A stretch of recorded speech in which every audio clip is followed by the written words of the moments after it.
Então, boa noite a todos. Agradeço as palavras da Thaís. Só retiro a palavra mestre, né? Todos nós somos aprendizes da doutrina, né?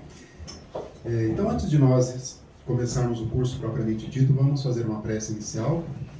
Todas as atividades espíritas se iniciam com prece, né? Então, vamos elevar os nossos pensamentos a Deus, nosso Pai. Agradecemos estar aqui reunidos mais uma vez. Em seu nome, Pai, para estudarmos a doutrina espírita.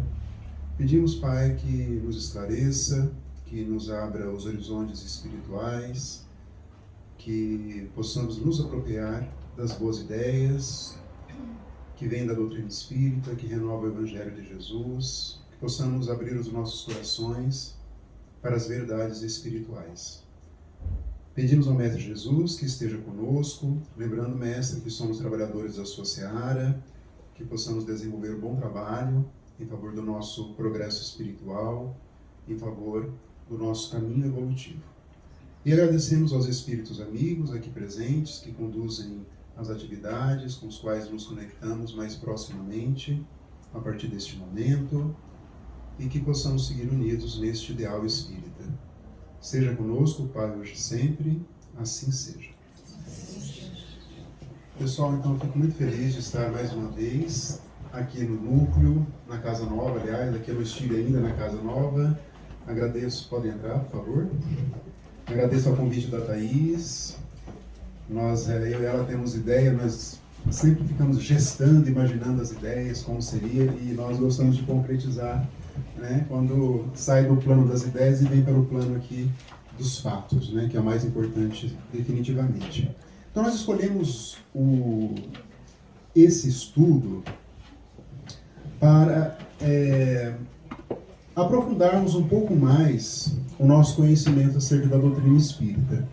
Nós sabemos que o Livro dos Espíritos é a obra mais importante de toda a doutrina espírita. Por quê? Por vários motivos. Primeiro, que é a obra que inaugura a doutrina espírita. Ela é a obra autoral de Allan Kardec e dos espíritos superiores, vamos entender a lógica de trabalho dele também durante o nosso estudo, e que é um repositório das informações do plano espiritual. É um conjunto, é um arquivo de informações que vieram da alta espiritualidade para o nosso favor, para o favor do nosso progresso. Eu coloquei a palavra dinâmico porque 6 encontros é um período muito curto, é um espaço muito curto para um aprendizado tão profundo. Mas, ao mesmo tempo, possibilita um mapa, vamos dizer assim, um caminho para que quando nós formos reler a obra ou ler, penso que todos, talvez, alguns já estejam mais avançados no conhecimento, outros estão aí começando na doutrina espírita, então cada um tem um nível de conhecimento acerca da doutrina espírita. Mas o Livro dos Espíritos, especialmente ele, é um que permite muitas releituras. E cada vez que nós relemos, nós vamos extraindo coisas novas, camadas novas de profundidade. São 1019 perguntas, né, a edição final. Lembrando que Kardec publicou a primeira edição, eu tenho uma primeira edição aqui, que é a primeira, né, claro que é uma réplica, né, do francês original e depois traduzido em língua portuguesa. Da primeira edição, que foi publicada no dia 18 de abril de 1857, em Paris. E Kardec publica com 501 questões. Essa é a publicação originária. E à medida que ele ia atualizando, ano após ano, até a desencarnação dele, né, ele começou em 1857, com o Livro dos Espíritos, e desencarnou em 1869, logo depois da publicação de A Gênese e os Milagres e as Predições. Mas à medida que ele ia todo ano renovando, publicando, ele ia acrescentando novas questões. Isso é interessante nós gravarmos isso. Ele ia reelaborando as questões também. Então, foram lá 501 questões, aí foram lá, por exemplo, 600, 700, daí chegou em 1019 questões, na edição definitiva que hoje que nós temos. Eu tenho nessa edição aqui da FEB, né? Sobre as traduções, eu gosto mais do Guion Ribeiro. Tem outras traduções, mas o Guion eu acho que fez um trabalho extraordinário, então ainda fico com ele. Talvez eu tenha um apego sentimental, porque quando eu comecei na doutrina espírita, o primeiro livro foi o Livro dos Espíritos. E a tradução do Guion que me marcou, então até hoje eu fico com a tradução do Guion Ribeiro, que foi um dos presidentes da Federação Espírita Brasileira. Então, essa obra é obra monumental. Com certeza, se Kardec continuasse mais tempo conosco, encarnado, ele com certeza atualizaria o Livro dos Espíritos. É interessante nós notarmos isso. Não é algo imodificável. O Espiritismo não é imodificável, ele vai acompanhando a evolução. E ele mesmo evoluiu o livro, né, nesses anos que ele trabalhou, de 1857 até o ano de 1869. Então nós vamos iniciar com essas noções aqui, entender um pouco a obra, né? E o dinâmico é isso, são seis encontros apenas. Esse, obrigado. São 6 encontros apenas, como, né, vamos nos encontrar aqui um mapa para compreender melhor o Livro dos Espíritos. Quem puder ir lendo, porque são 6 encontros, hoje será só a introdução. Então, fica de dever de casa para quem não conseguiu ler a introdução, porque ela por si só é uma obra-prima. Eu penso que ela é uma obra-prima. O vocabulário de Kardec na introdução, a maneira de como ele expõe as ideias da doutrina, como ele vai organizando o pensamento, é algo extraordinário por si só. Só aquela introdução, que nós vamos ver hoje detalhadamente, então. E os prolegômenos, que é a apresentação da obra logo na sequência, que tem aquela cepa da uva, lembra? É ali nos prolegômenos que tem. Então, o nosso curso tem 6 encontros e nós decidimos, então, dividir o conteúdo de acordo com a própria obra. Então, hoje nós veremos a introdução e os prolegômenos. No próximo encontro, sempre às quintas-feiras, a parte primeira das causas primárias, Deus, matéria, espírito, vamos entender um pouco mais. A parte segunda, do mundo espírita ou mundo dos espíritos, onde Kardec faz uma ampla exploração do mundo espiritual, de uma maneira inédita na humanidade. A parte mais extensa também da obra. A terceira parte das leis morais. Kardec ele vai classificando as leis, os regramentos que ele descobriu a partir dos estudos que ele fez, que nos orientam a vida, seja a vida aqui encarnada, a vida também no plano espiritual. Quanto mais soubermos dessas leis, quanto mais nós praticarmos, mais nós estaremos construindo aquilo que todos nós queremos, que é a felicidade.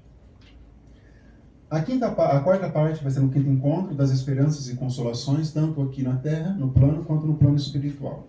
E a última parte, a conclusão da obra, que também é uma obra-prima por si só. Então são 6 encontros. Nós teremos 3 encontros na sequência, depois tem uma pausa em razão do feriado de Corpus Christi. Aí dá para vocês estudarem cada vez mais. Feriado é bom para isso, eu gosto de pegar feriado para estudar. Não em todos, né, mas em alguns. Então, essa é a estrutura do nosso curso, tá? Por que, então, um estudo dinâmico? Eu penso assim que no tempo moderno que nós vivemos hoje, sempre tudo é válido, tudo que envolve um estudo, ainda mais da doutrina espírita, sempre é válido. Os estudos muito longos, eles seguem sendo válidos, mas a pessoa tem que ter um tempo maior, tem que ter uma entrega maior. Então, eu gosto agora de fazer cursos mais compactos, com esse propósito de trazer um mapa, mas que todos tenham essa autorresponsabilidade, que é o estudo em casa, o estudo solitário. Nenhuma ciência, nenhum conhecimento se aprende só por cursos. O curso, seja qual for, genericamente falando, faculdade também, outros cursos, se aprende mais de forma solitária, você, os livros e praticando. Entendeu? Eu sou formado em Direito, eu fiz a faculdade 5 anos de Direito e depois eu fui prestar concurso. Eu vi nessa época de prestar concurso que realmente a faculdade é só um caminho, porque a exigência de um concurso é muito superior do que é dado numa faculdade. A faculdade é um caminho, então nós temos que trilhar esse caminho, mas não vem pronto, não vem mastigado. A doutrina espírita é isso também.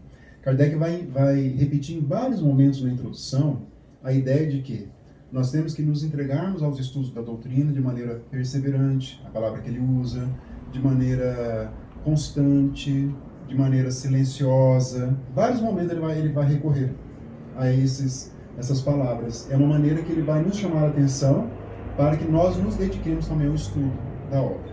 Então que todos nós possamos estudar a obra também. Eu já li algumas vezes o Livro dos Espíritos, estou lendo de novo para esse estudo. E é sempre bom, porque nós vamos aprendendo cada vez mais.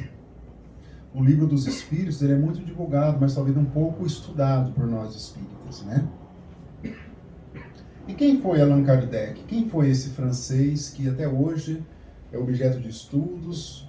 Quem foi esse homem, né, que nasceu na França, nasceu em Lyon, na cidade de Lyon, uma cidade lindíssima na França. Thaís esteve lá, né, tem um filho que mora lá em Lyon, que é uma aprovação difícil do filho que ia morar em Lyon, da família dele, né? Foi transferido para lá.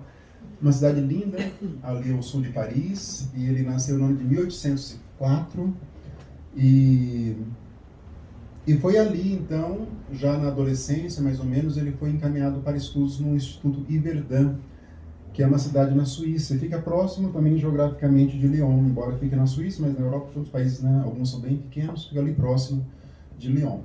E quem dirigia esse Instituto Yverdun era o Johann Pestalozzi, que é um dos maiores nomes da pedagogia, um dos pais da pedagogia, do conhecimento humano. E ele teve, então, esse contato com Pestalozzi. E, provavelmente por esse contato, segundo os estudiosos da vida de Kardec, ele se interessou pelo conhecimento em todas as vertentes, porque na época não tinha essa separação hoje de estudos segmentados, matemática, física, química, muito segmentado. Na época era um estudo amplo, profundo, enciclopédico, por assim dizer. Então ele teve essa entrega a esses estudos. Aí logo depois que ele terminou os estudos equivalentes ao ensino o fundamental, né? E hoje o médio, né? Hoje fala assim, o estudo médio, daí ele foi para Paris. E lá em Paris ele começou a trabalhar, deu algumas aulas. Lá ele conheceu a Madame Boudet, Gabrielle Boudet, com quem ele se casou. Ela era formada em Belas Artes, ela teve alguns livros também publicados na área de desenho artístico, e ele teve alguns livros publicados antes, como da língua francesa, de gramática francesa. Ele era muito estudioso. Então ele tinha até uma escola na própria casa dele, dava aula matemática, física, química, um conhecimento muito amplo de tudo. A maioria dos anos se passaram e Kardec nunca viu um homem ligado à religião, um homem religioso. Não se tem essa notícia. Ele era um homem mais ligado ao mundo da filosofia, da ciência, do conhecimento. Mas ele começou a se envolver, então teve conhecimento das chamadas mesas girantes. Vamos ver isso um pouco mais adiante. E aí ele começou a se interessar pelo estudo do espiritismo. Muitos estudiosos dos fenômenos espíritas, né? Vamos separar fenômenos espíritas de espiritismo. Já vamos entender essa lógica. Então, muitos estudiosos se debruçaram sobre esses fenômenos. Os primeiros foram de movimentação de objetos, né? Chamadas mesas girantes, ruídos. E tem um marco desses fenômenos que liga aquelas irmãs Fox. Todos já ouviram falar das irmãs Fox, lá nos Estados Unidos. Ali por volta de 1848, duas irmãs, uma adolescente e uma criança, uma tinha 14 anos, que era a Margaret, e a de 11 anos era a Kate. Eram evangélicas, moravam no estado de Nova York, numa vila chamada Hydesville, no estado de Nova York. E elas então começaram a ter esses fenômenos na casa delas, de ouvir barulho, derrubar algum objeto, e ninguém sabia o que era, eram evangélicos, não tem essa cultura de conhecimento também, mesmo porque não estava sistematizado o espiritismo. E aí, mas depois de muito, muito tempo, resolveram indagar, né? Mas afinal de contas, quem é você? Você é um espírito? Daí começaram o diálogo. Então essa situação em Hydesville é considerado o primeiro caso de estudo do fenômeno espírita, não do espiritismo, porque o espiritismo é a doutrina de conhecimento, de princípios sistematizados, mas do fenômeno que é esses fatos, que são esses fatos. Aí houve vários problemas, depois delas acabaram sendo obrigadas ali pelas autoridades religiosas a voltarem atrás do que elas tinham falado. Foi um tumulto na época, fizeram comissões, né, para ver se elas estavam mentindo ou não, mas chegaram à conclusão que havia sim um espírito. E com o passar do tempo descobriu-se que esse espírito, na verdade, ele havia sido... O lugar que elas moravam foi uma hospedaria, aqueles hotéis pequenos do passado. E uma pessoa se hospedou nessa hospedaria, onde era a casa das irmãs Fox. E esse homem trazia alguns objetos, e ele foi morto pelo casal dono da hospedaria. E eles se apropriaram dos objetos no latrocínio, que nós falaríamos hoje. E eles pegaram o corpo e sepultaram com concreto, um sótão perto da lareira, alguma coisa nesse sentido. Então, esse espírito que se comunicava queria falar disso, é um espírito perturbador, não é um espírito com grau de evolução significativo. Pelo contrário, é um espírito vinculado ainda à terra, né, às misérias morais. Então, ele veio contar a história de como ele desencarnou dessa maneira. E o corpo depois, foram lá onde o espírito apontou e tiraram lá o concreto, né, os tijolos, e descobriram os ossos e restos de cabelo exatamente no lugar. Então, essa é a história das irmãs Fox, eram as chamadas médiuns de efeitos físicos. E esse fato acaba sendo o primeiro grande fato da história moderna do espiritismo. E houve muitos outros fatos, muitas outras médiuns famosos, e Allan Kardec fez um estudo muito grande sobre isso. Ao contrário de muitos outros. Teve outros que fizeram estudos, mas a maioria entendeu que era apenas, ou era realmente uma fraude para alguns, ou era algo que ficava só no campo dos fenômenos. Esse é o grande diferencial de Kardec. Ele tirou do campo dos fenômenos, vamos entender isso na sequência, e colocou no campo do conhecimento, da ciência, da filosofia. É isso que ele fez, né? Então esse, sucintamente, é Allan Kardec. E o que é o Espiritismo? Que indagação é essa? Não sei se já pararam para pensar. Tem um livro, né, de Kardec, o que é o Espiritismo? Mas não é uma resposta fácil. Não temos uma resposta fácil. Não vamos encontrar ali na obra de Kardec algumas linhas o que é. Mas ele vai, à medida que ele vai evoluindo o pensamento dele, ele vai colocando várias informações sobre o objeto de preocupação da doutrina espírita. No primeiro momento, ele vai focar na filosofia enquanto conhecimento e na ciência enquanto observação. Quando nós falamos assim, a ciência espírita, geralmente estamos falando de uma ciência de observação dos fatos. Enquanto nós falamos de filosofia, um sistema de conhecimento que saiu da observação. Né? Leis morais, por exemplo, é pura filosofia que vai impactando toda a nossa existência. A doutrina espírita, ela é um conjunto de conhecimentos que veio do plano espiritual e que nos conduzem à evolução. No primeiro momento, esse conceito vai evoluindo, vai progredindo à medida que nós vamos construindo o conhecimento sobre o que é realmente o Espiritismo. Por um lado, é filosofia, porque é um sistema de conhecimento que envolve o nosso lado comportamental, a nossa vida atual e o nosso porvir, né? O nosso futuro. E por outro lado, é uma religião. A questão da religião é algo mais moderno na compreensão da doutrina espírita. O Espírito Emmanuel trabalha muito essa questão da religião, a religião espírita no sentido que nos conecta com o Criador. Não é mais a religião no sentido tradicional de termos de ir a um templo num determinado dia, de termos que usar roupas dessa ou daquela cor, de termos rituais ou não. Isso não é esse conceito de religião. É um conceito mais puro, que nos conecta ao Criador, e a partir dessa conexão nós vamos talhando o nosso evoluir, a nossa construção espiritual. E esse é o lado religioso do Espiritismo, uma religião mais pura. Por isso que Kardec demorou muito tempo para se referir ao Espiritismo como religião. Ele vai dizer isso só num artigo lá da Revista Espírita. Não vamos ver isso na obra, no Livro dos Espíritos, não vamos ver isso nas obras subsequentes. Então ele trabalha a questão da religião nesse vínculo que nós temos que trabalhar com o Criador. Essa construção desse vínculo que todos nós teremos que trabalhar. Não sem propósito, a primeira lei que ele vai trabalhar é a lei de adoração. Porque a lei de adoração, ela nos convida a conhecer o Criador e trabalhar dentro de nós essa conexão com o alto. Não é a adoração de ficarmos ajoelhados ou não ajoelhados, ter, né, retiros espirituais. Tudo isso são caminhos, não tem nada de errado fazer isso. Mas a adoração, ela se faz internamente. É espírito com Deus. Então essa construção, ela é inevitável. Então, à medida das aulas, do nosso estudo, nós vamos aprofundando essa noção do Espiritismo. Com certeza nós temos uma noção hoje, mas ela vai se aprofundar até o 6º encontro. E vai ser assim pelo resto da nossa vida, porque o Espiritismo, como vai dizer Allan Kardec, ele toca em todos os setores da nossa vida. Todos os setores da vida humana. Ao contrário do que muitos pensam, né, da grande ignorância que ainda existe na humanidade acerca da doutrina espírita. Então vamos avançando aqui.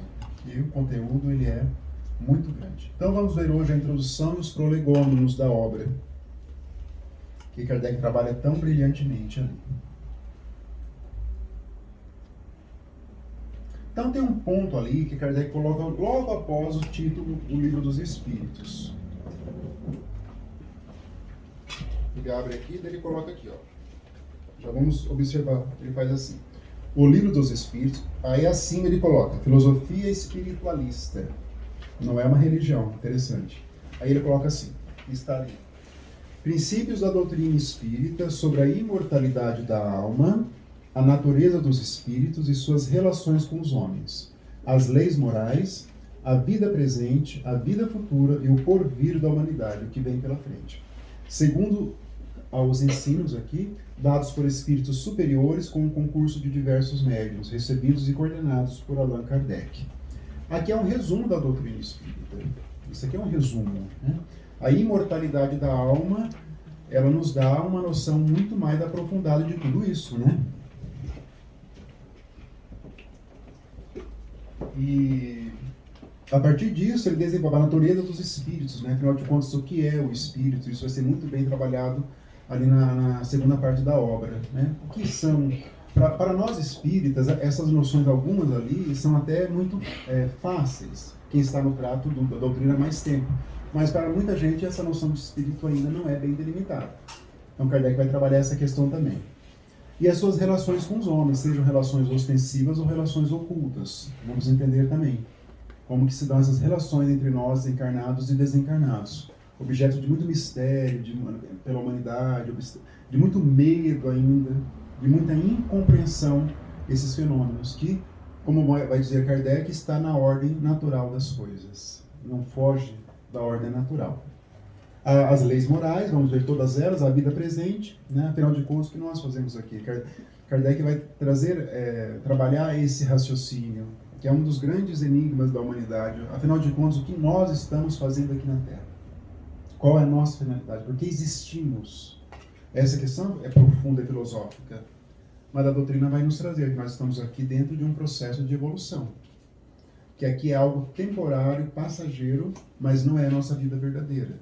Aqui realmente é um estágio, é uma escola, para alguns, para outros pode ser uma penitenciária. Então aqui realmente é algo temporário na nossa existência de espírito mortal.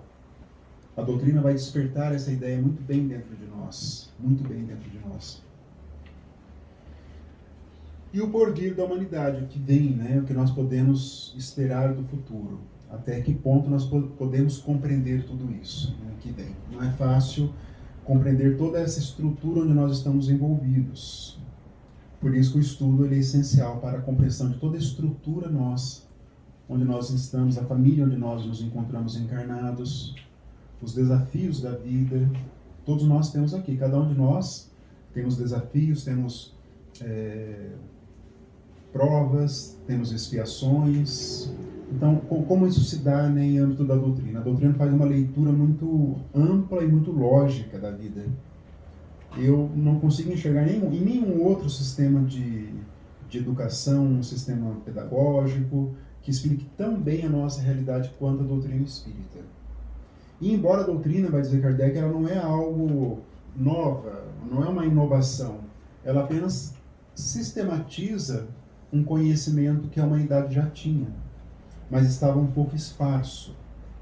Kardec trabalha esse conhecimento e centraliza ali no núcleo que vai ser o Evangelho de Jesus e vai expandindo como se fosse um círculo, digamos assim, com esse núcleo o Evangelho e outros conhecimentos. Essa doutrina espírita é como se fosse um quebra-cabeça. O conhecimento humano, o Espiritismo vai organizando as peças até nós termos uma noção mais completa da nossa existência. E nos pautando, né? O Espiritismo nos convida para a compreensão dessa existência e que, a partir dessa compreensão, aí vem a parte mais difícil. Nós vamos ter que nos pautar de acordo com esse conhecimento. E isso depende de nós. E o nos pautar com esse conhecimento chama-se evolução. Chama-se processo de evolução. É assim que nós vamos evoluindo. Só o acesso ao conhecimento não traduz-se em evolução.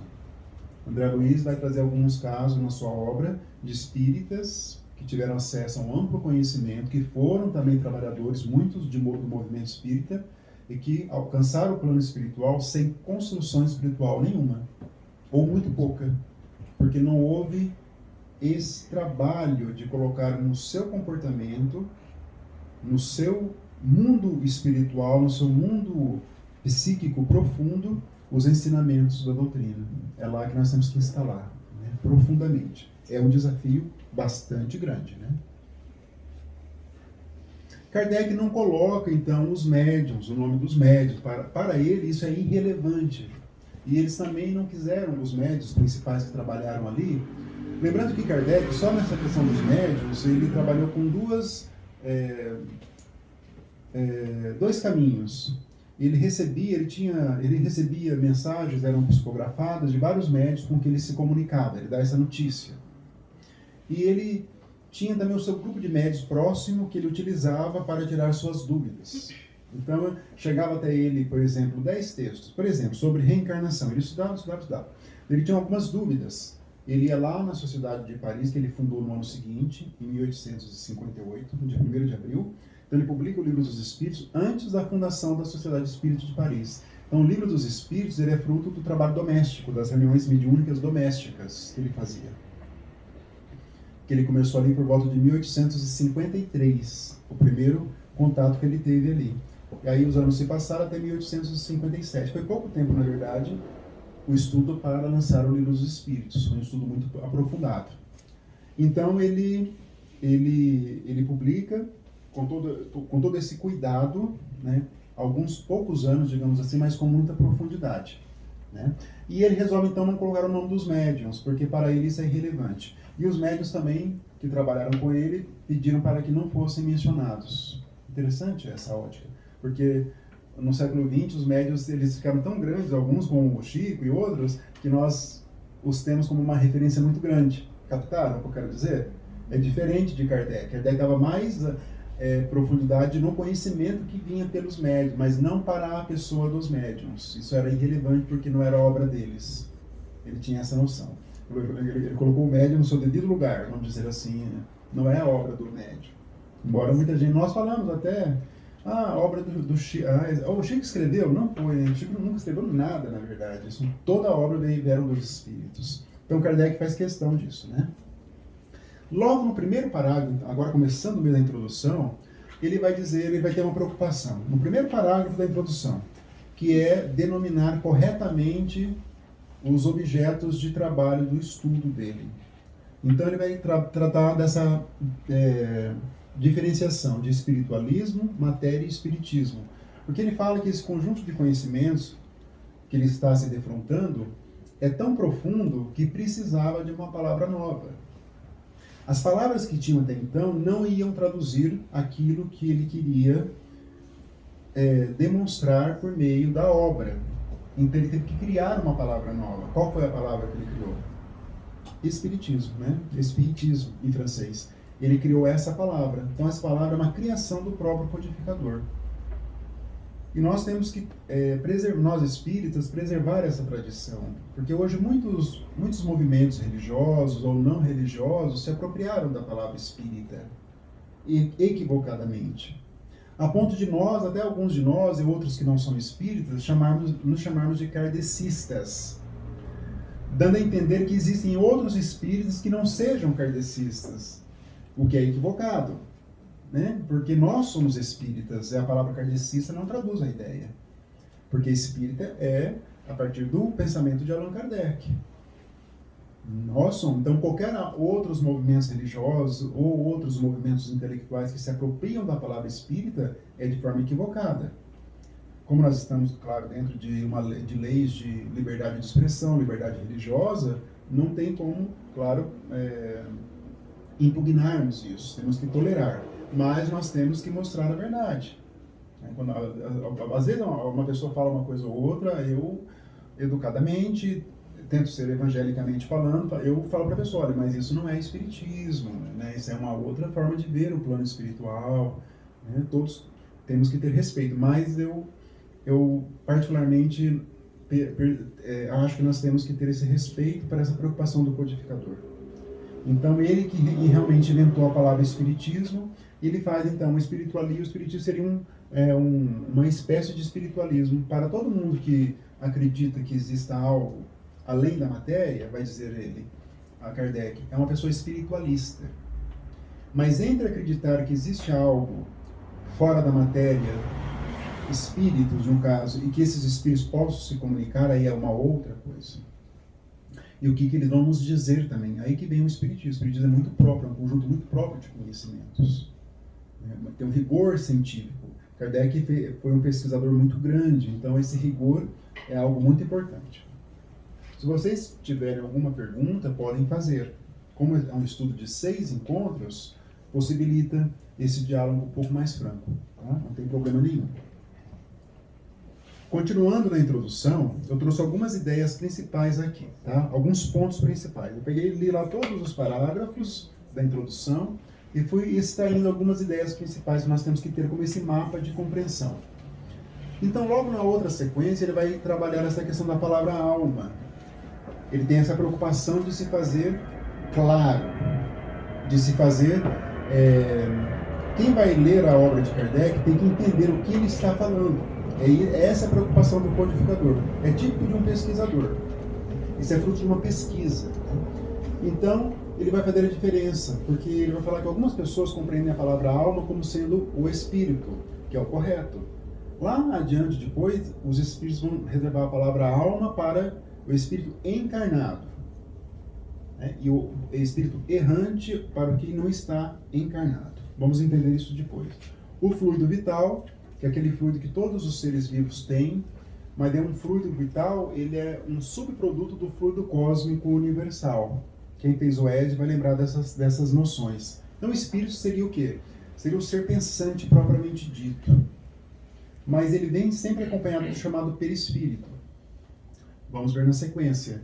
O fluido vital, ele está mais ligado ao nosso corpo material. Ele não é uma substância espiritual, por assim dizer.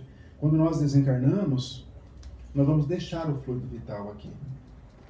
E quando ele está no nosso corpo, alguns estudiosos, como o próprio espírito André Luiz, vai se referir a ele como duplo etérico. Quando vocês ouviram essa expressão, mas o que é isso? É perispírito? Não, não é o perispírito. O duplo etérico é o fluido vital. Então nós temos o nosso corpo, temos o espírito, o ser pensante, temos o nosso corpo físico, temos o perispírito e temos o fluido vital, que quando nós estamos aqui, numa forma encarnada, ele chama-se duplo etérico. Então são palavras diferentes que ele vai ali dando os seus significados. E nós temos que entender para compreender a obra corretamente. Eu demorei muito tempo para entender o fluido vital e o fluido cósmico universal, né? O fluido cósmico é o que está em todo o universo. E toda a matéria, inclusive o próprio perispírito, ele é um subproduto do fluido cósmico universal. Então, ele só não é, né, o espírito propriamente dito, não. O perispírito, sim, decorre do fluido cósmico universal. Todos conseguem compreender essa sutileza? E todos os espaços, não existe um espaço no universo, vamos dizer, os espíritos não têm fluido cósmico universal, que é a matéria mais simples que nós possamos compreender. Então, essa mesa, a TV, o computador, a roupa nossa, o nosso corpo físico, esse microfone, a matéria básica elementar é o fluido cósmico universal. E sobre ele que os espíritos atuam, a vontade dos espíritos. Kardec vai falar que os espíritos não usam as mãos para movimentar, usam o fluido cósmico universal por meio do pensamento. Tem muito a ver também com os fenômenos mediúnicos, que vamos ver em outro estudo do Livro dos Médiuns, daí no futuro. Não agora ainda no Livro dos Espíritos, que Kardec não vai estudar a mediunidade no Livro dos Espíritos. Ele vai fazer algumas menções, mas ele não faz um estudo da mediunidade. Ele vai reservar isso para o Livro dos Médiuns na sequência. E Kardec vai dizer assim, muito interessante isso, que ele está se dirigindo às pessoas de boa fé, aos que sinceramente desejam instruir-se. Ele vai travar uma espécie de uma batalha de pensamentos em relação àqueles que vão opor vários obstáculos à compreensão da doutrina espírita. Vamos ver isso na sequência também. Então ele fala assim, eu vou me dirigir aos que têm boa fé e aos que desejam instruir-se verdadeiramente. Esse é o primeiro passo para que nós, espíritas, aprendamos a doutrina espírita. Temos que ter boa fé. Boa fé é estarmos lá livres de preconceitos, de pré-julgamentos, mas abertos para a compreensão. Nós, espíritas, não temos aquela fé cega, nós temos uma fé raciocinada. Nós vamos pensando, vamos compreendendo, conectando a doutrina espírita com outros conhecimentos. E nós temos aqui, né, sinceramente, o desejo de nos instruir. Esse é o propósito. A doutrina vem com essa finalidade, de nos instruir. Então, Kardec ele vai se dirigir a essas pessoas, porque ele fala que quem não tem boa fé, quem não quer se instruir, não vai aprender a doutrina espírita. Como não vai aprender nenhum outro conhecimento. Pessoa que só critica, né, uma pessoa que é fechada para isso, ela não vai compreender. Eu conheço várias pessoas que gostam se inclinam para a doutrina, mas se tem algum ponto que contrarie o que ela compreende de vida, ela abandona toda a doutrina. Eu já vi pessoas assim, uma maneira muito radical. Então a pessoa ela não tem esse desejo de se instruir verdadeiramente. Embora a doutrina chame a atenção, ela tenha um ponto, ela... Nossa, isso é interessante, porque todos nós somos espíritos. Na verdade, todo mundo que lê o livro dos espíritos vai se interessar, porque todos nós somos espíritos. Mas a pessoa ainda ela não tem essa vontade, esse desejo de se instruir. Então Kardec tem esse propósito. Né? E a fenomenologia que deu origem, então, à doutrina espírita. Falamos algumas coisas agora há pouco. Né? As mesas girantes. Lembram o que são essas mesas girantes? Eles se sentavam lá, principalmente os americanos e os franceses. Mas isso ocorria em vários países também. E a mesa se movia e batia com uma das pernas. Né? Tinha ruídos insólitos, ruídos que ninguém sabia da origem. Foi assim que começou a doutrina espírita, dentro desse ambiente meio confuso, meio desequilibrado, meio caótico, por assim dizer. Ninguém sabia o que estava acontecendo. Alguns achavam que era um mero divertimento, que ele vai chamar de frívolo. A palavra frivolidade significa algo que não tenha uma importância, algo que você faz para passar o seu tempo. Então Kardec abominava as manifestações frívolas ou as pessoas com interesses frívolos. Essa palavra é muito citada por ele e pelos espíritos. Né? Então a primeira coisa foi assim, vocês imaginam um homem que é ligado à ciência, à filosofia, estudioso, eles tinham em torno de... Eu estava com 53, 52 anos, quando ele começou com a doutrina, mais ou menos essa idade. Então era um homem já maduro, né? Não era um homem das religiões. Então a primeira coisa que veio à cabeça dele era assim, não, isso aí, esses fenômenos, né, mesmo girantes, esses ruídos, eles devem ser explicados com uma lei da física. Ele pensou isso na cabeça dele. Não, a física explica isso. A eletricidade, ou então esses movimentos circulares, a mesa dá algumas voltas assim. Não, isso não é possível, isso aí é coisa da física. Mas ele foi se aprofundando, ele viu que nenhuma lei da física que ele conhecia explicava. Ele chegou à segunda conclusão. Mas isso não é lei da física que eu conheço, mas deve ser alguma lei da física que eu não conheço. Não só eu, como os estudiosos. Então ele sempre estava no campo da pesquisa, porque ele era um observador nato. Né? Para nós entendermos a mente de um pesquisador, de um cientista, vocês imaginam um objeto de estudo de um cientista. Eles têm que se colocar perante esse objeto sem preconceitos, sem uma ideia pré-concebida. Ele tem que estudar o objeto. É isso que ele foi fazer. Mas ele foi eliminou que não tinha então uma lei física que explicasse isso. Aí ele falou que poderia ser uma lei que não tivesse conhecimento, mas daí isso também não foi o suficiente, né? E ele começou a procurar então uma explicação racional. Ele disse que houve uma indiferença dos sábios porque os fenômenos eram muito, ele usava a palavra burlescos, no sentido de que era muito do vulgo, não era dos sábios. Os sábios não podiam se interessar por isso. Ele ia se apequenar a pessoa sábia se ela se interessasse por esses fenômenos. Então ele critica, Kardec, essa indiferença das pessoas sábias. E ele falou que deveria ter sido dada uma atenção maior, mas não foi dada. Então ele, eliminando a questão das leis físicas, mesmo a lei, ele começou a procurar em busca de uma explicação racional desses fenômenos. Afinal de contas, por que as mesas giram? Por que elas fazem ruídos? De onde que vem tudo isso? Por que as irmãs Fox ouviram? Lá foi em 1848. Então, esse raciocínio de Allan Kardec, que nós vamos acompanhar então. O que ele descobre então depois disso? Nessa busca dele, né? Então, a observação perseverante, atenta e às vezes muito longa dos fenômenos. Ele teve que se dedicar a isso. Começou lá em 1853, mais ou menos. Ele começou a observar. No começo ele achou meio estranho. Ele achou que aquilo fosse fruto do magnetismo. Kardec tinha uma fascinação pelo magnetismo. E ele vai falar que ele estudou 35 anos o magnetismo. O magnetismo é algo muito polêmico ainda. O magnetismo, nós temos um nome do magnetismo no nosso movimento quando nós estamos na casa espírita. Qual que é o nome? É o passe espírita. O magnetismo é quando nós liberamos fluidos. Né? Alguns descobriram esses fluidos, mas ficou meio no campo da religiosidade, ficou algo meio uma mescla de campo científico e religião, a questão dos fluidos. Até hoje não é bem compreendida. A Academia Francesa de Medicina ela aceitou, no começo, lá em 1800 alguma coisa, aceitou que existiam fluidos. Depois ela voltou atrás e falou que não existem.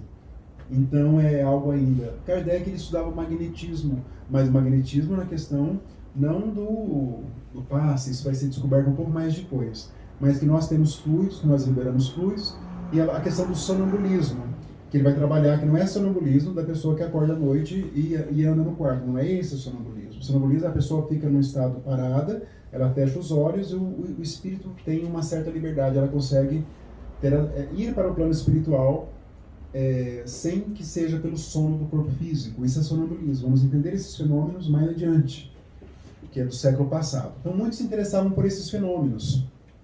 Muitos filmes sobre aquele ilusionista Houdini, ele vai falar desses mecanismos, ele também contrariava os fenômenos. Vários filmes vão trabalhando esses fenômenos. Só Kardec deu um olhar especial para isso, né? para esse fenômeno. Né?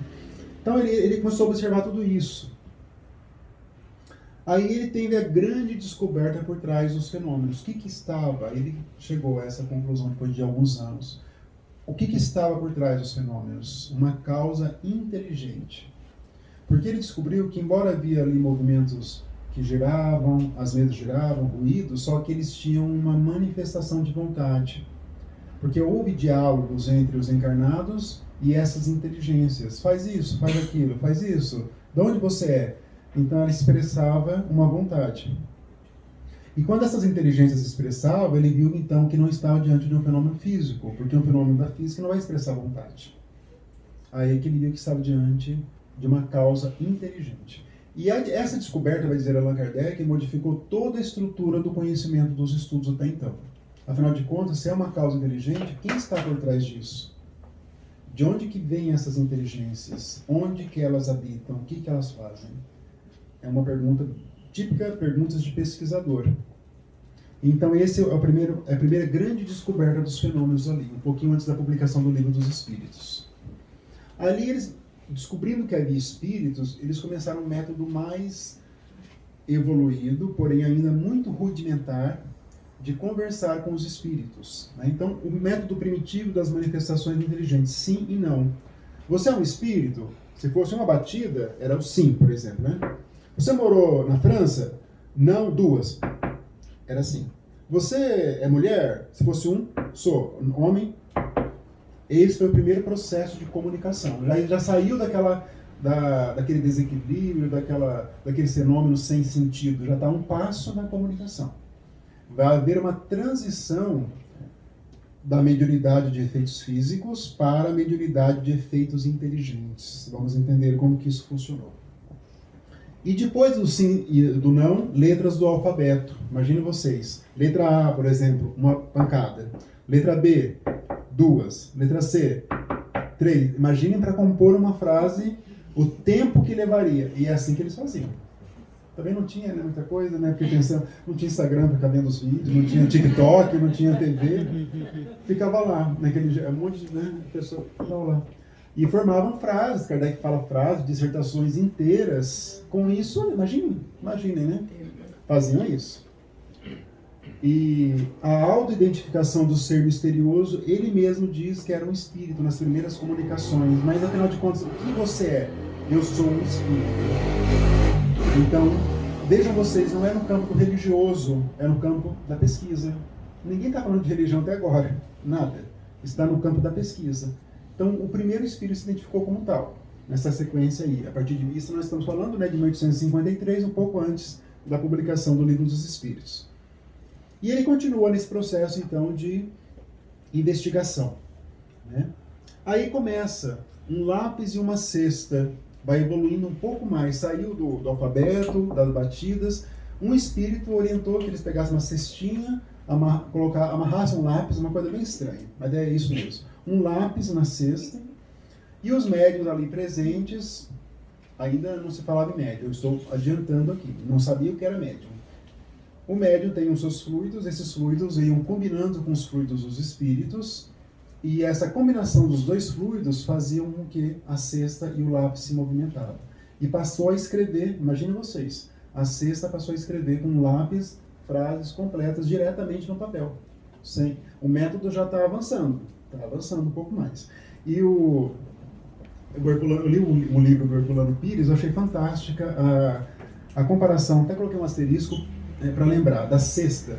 Ele fala assim, Herculano Pires, sempre gosto de lembrar, foi o nosso maior estudioso do Espiritismo, já desencarnou na década de 70, mas deixou várias obras assim fundamentais para compreender Allan Kardec. Realmente um espírito extraordinário. Fez um trabalho tão grandioso que o Espírito Emmanuel o convidou para que os dois, espírito e encarnado, escrevessem 4 livros juntos. E o Chico psicografou, né, o que veio por Emmanuel. Então foi um espírito extraordinário. Mas ele fala assim, mais uma vez, a sexta aparece numa revelação. Porque ele falou assim, a primeira revelação são os 10 mandamentos, que veio por Moisés. E Moisés nasceu, a mãe dele colocou numa cesta, segundo as tradições, lembram disso? E foi parar no rio e a princesa do Egito acabou encontrando Moisés, ele estava numa cesta.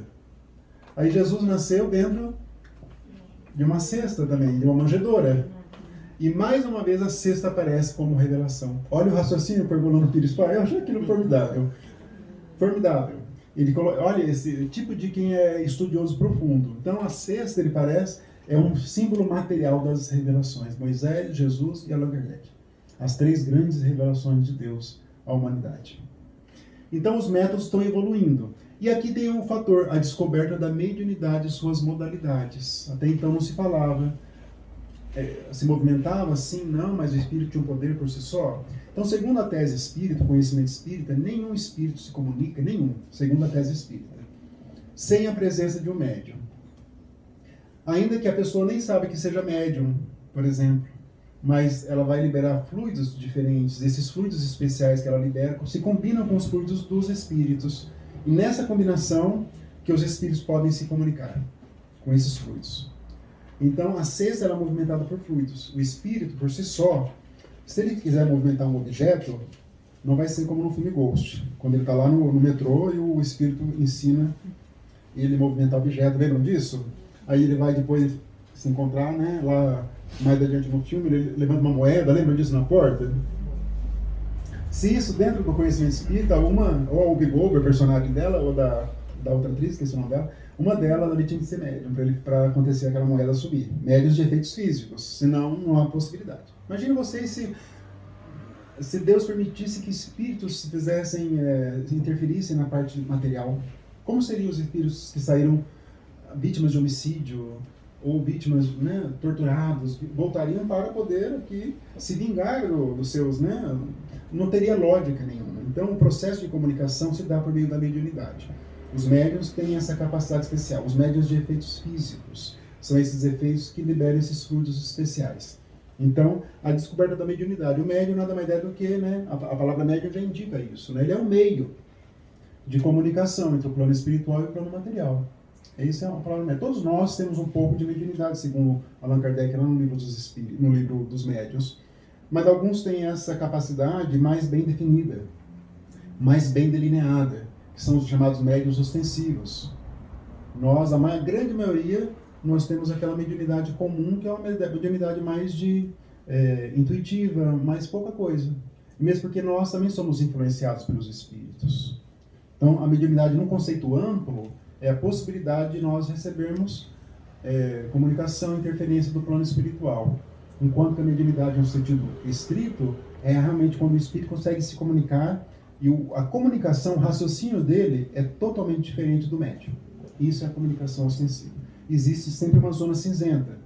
Quem trabalha em reunião, em grupo mediúnico sabe dessa zona cinzenta. Às vezes não sabe se é obra do médium ou do próprio espírito, fica numa zona cinzenta. Mas o médium que está trabalhando, que é médium, ele vai ter que realmente depurar a sua faculdade mediúnica por meio de um comportamento moral, de estudos, de uma conduta evangélica, da melhor maneira que lhe é possível para que a sua faculdade se depure também. Essa é a função. Então, essa é a primeira menção da mediunidade ali na obra. Então, houve essa evolução da mediunidade de efeitos físicos, que é essa desordenada, depois foi para essa com o sim e o não, depois com o alfabeto, para a de efeitos inteligentes, que é a psicografia. Depois a cestinha e o lápis foram também abandonados, porque os espíritos foram indicando os métodos mais evoluídos. Aí chegou-se a um que era o mais evoluído, simplesmente segura um lápis, uma pena na época, e o espírito se aproxima e transmite o seu conhecimento e o médium vai psicografando. Aí chegou-se, digamos, ao ápice da evolução da questão das comunicações. E quando Kardec descobriu essa mediunidade de psicografia, depois da psicofonia, o espírito pode falar, e outras mediunidades, ele abandonou totalmente as de efeitos físicos. Ele não fazia mais, ele abandonou. Porque o objeto agora não é mais descobrir se tem espírito, não é mais nada disso. Agora está no campo moral, no campo do conhecimento. Ah, existe espírito, existem. Eles estão, no plano espiritual estão. O que eles querem nos falar? Aí isso dá por meio da psicografia. Então, vários médiuns ali. Daí tem psicografia mecânica ou não mecânica, que depende da capacidade do médium se entregar a sua função. Né? Isso também é para um outro momento dos nossos estudos. Mas houve então essa evolução. É importante que nós saibamos transitar e conhecer essa metodologia do codificador. Quando ele saiu dos efeitos físicos e foi para os efeitos inteligentes. Efeitos inteligentes, como o nome fala, onde há uma transmissão de um pensamento mais bem delimitado, mais bem delineado, onde há um raciocínio, uma ideia transmitida. É isso que ele quer dizer, né? Embora sempre exista uma causa inteligente ali por trás. Aí ele vai dizer, ele faz essa explicação dos efeitos, daí ele vai relacionar faz um quadro geral dos princípios que foram transmitidos pelos espíritos.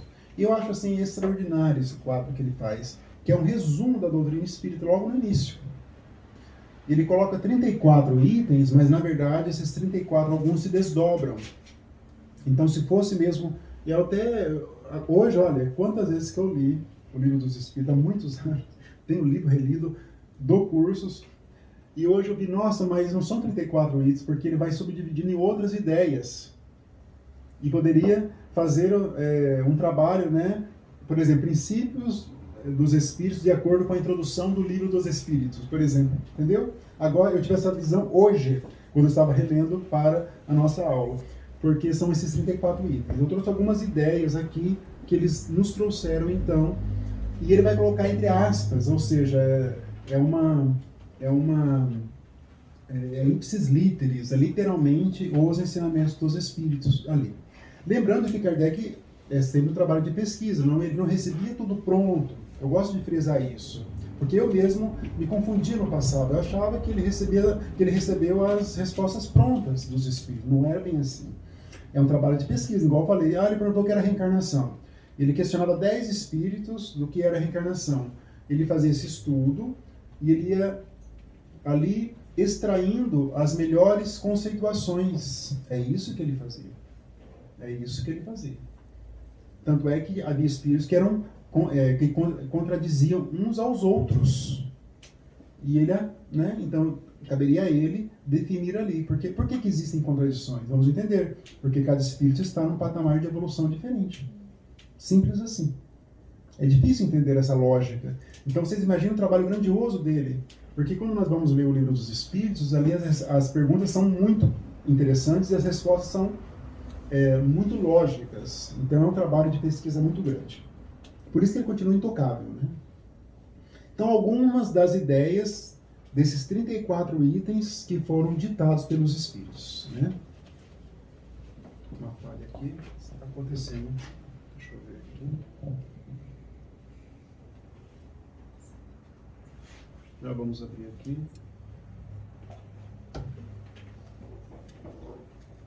Acho que o meu computador está mais antigo, então ele está falhando às vezes. Está na hora de comprar outro.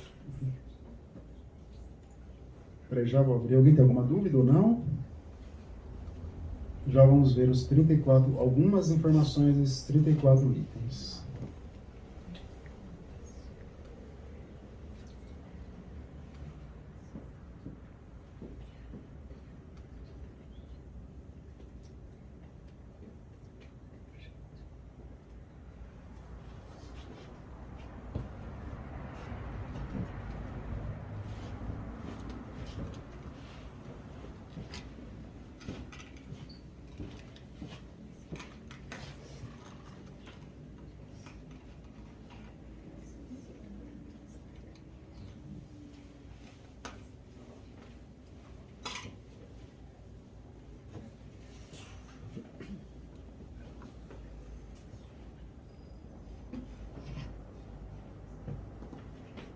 Então, a primeira informação desses 34, eles disseram assim, os espíritos. Deus e seus atributos. Aí vai dizer que Deus é imutável, o Criador, os atributos que só a divindade. Ainda nós estamos num esforço para compreender o que é Deus.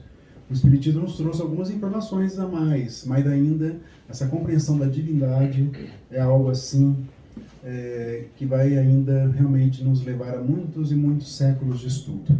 André Luiz fala sobre isso, né? Ele lá no plano espiritual, ele estuda isso, e no livro Evolução em Dois Mundos, ele vai tratar desse assunto e fala que eles também são estudiosos, porque ainda, não é porque nós estamos no plano espiritual que nós temos todo o conhecimento, né? Então, começa de Deus, essa divindade, né? Desse Criador que criou todos nós, tantos milhões, bilhões e bilhões de planetas, enfim, né? Segundo o Espiritismo, todos são povoados, todos os planetas são povoados. Eu costumo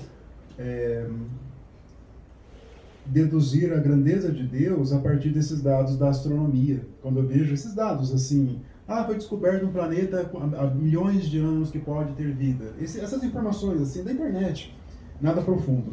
Aí eu falo, nossa, como que pode, assim, assistir esses filmes de, né, aquele Interestelar, né, vai para outro lugar, volta, né, e é muito grandioso, né? A nossa Via Láctea, a nossa galáxia, ela tem mais de 1 bilhão de astros.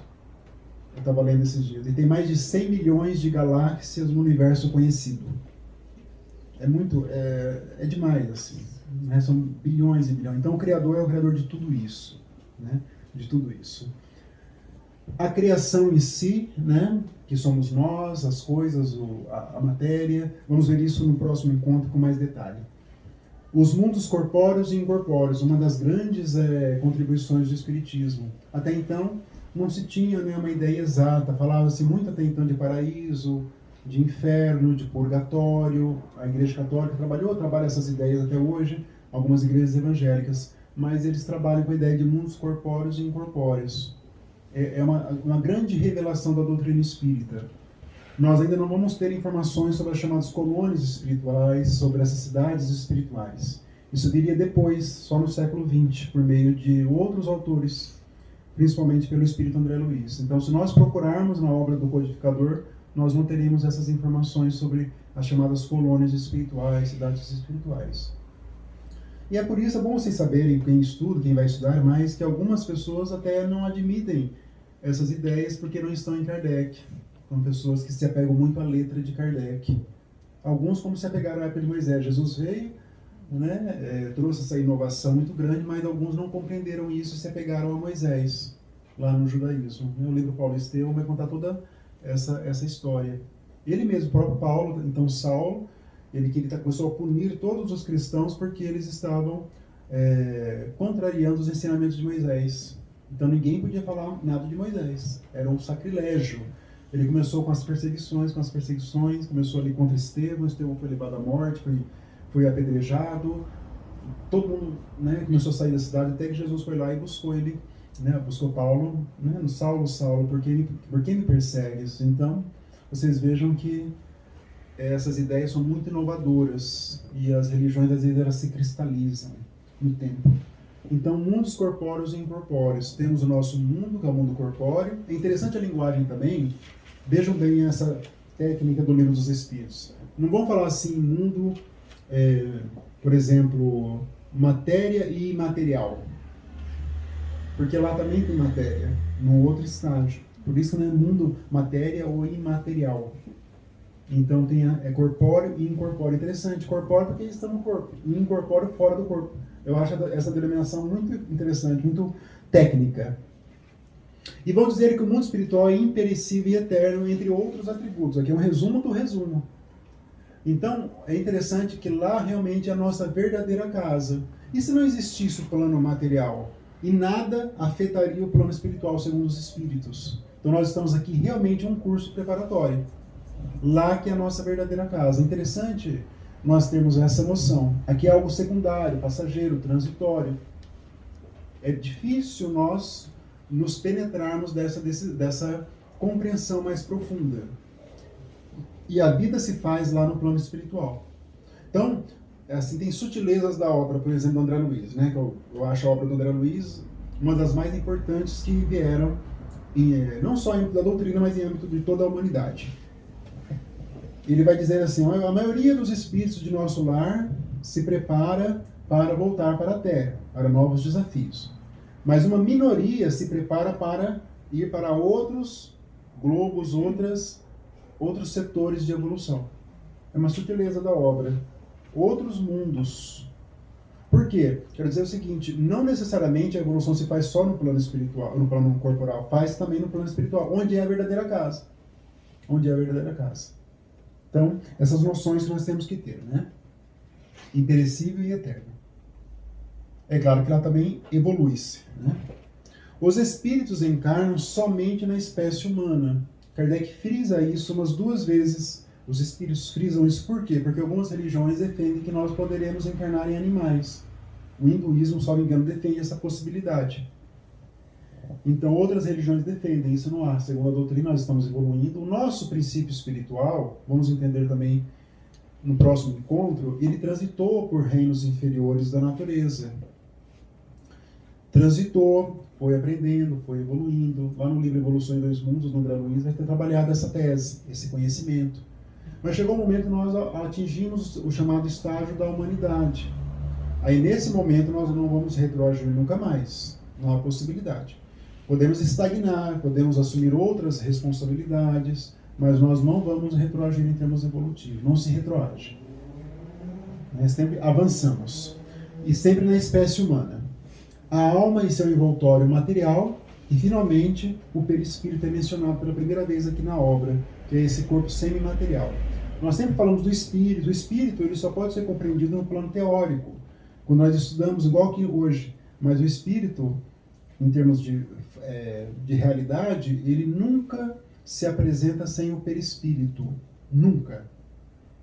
É quase que indissociável. Vocês conseguem compreender o espírito como ser pensante, a centelha divina, e essa centelha ela tem um envolto. O envolto é o perispírito. E ele vai evoluindo de acordo com as construções espirituais. Quanto mais nós vamos nos dedicando à evolução, mais ele vai se purificando. Vai ficando quintessenciado, usa-se essa expressão nos espíritos. Por isso, alguns espíritos que estão num patamar muito grande, eles vão se aproximando de uma outra região espiritual, eles têm que usar de métodos para se fazerem visíveis, porque eles não se tornam visíveis, o perispírito vai se tornando muito quintessenciado, né? Muito evoluído. E isso, vocês imaginem, até chegar no espírito puro como deva ser, né?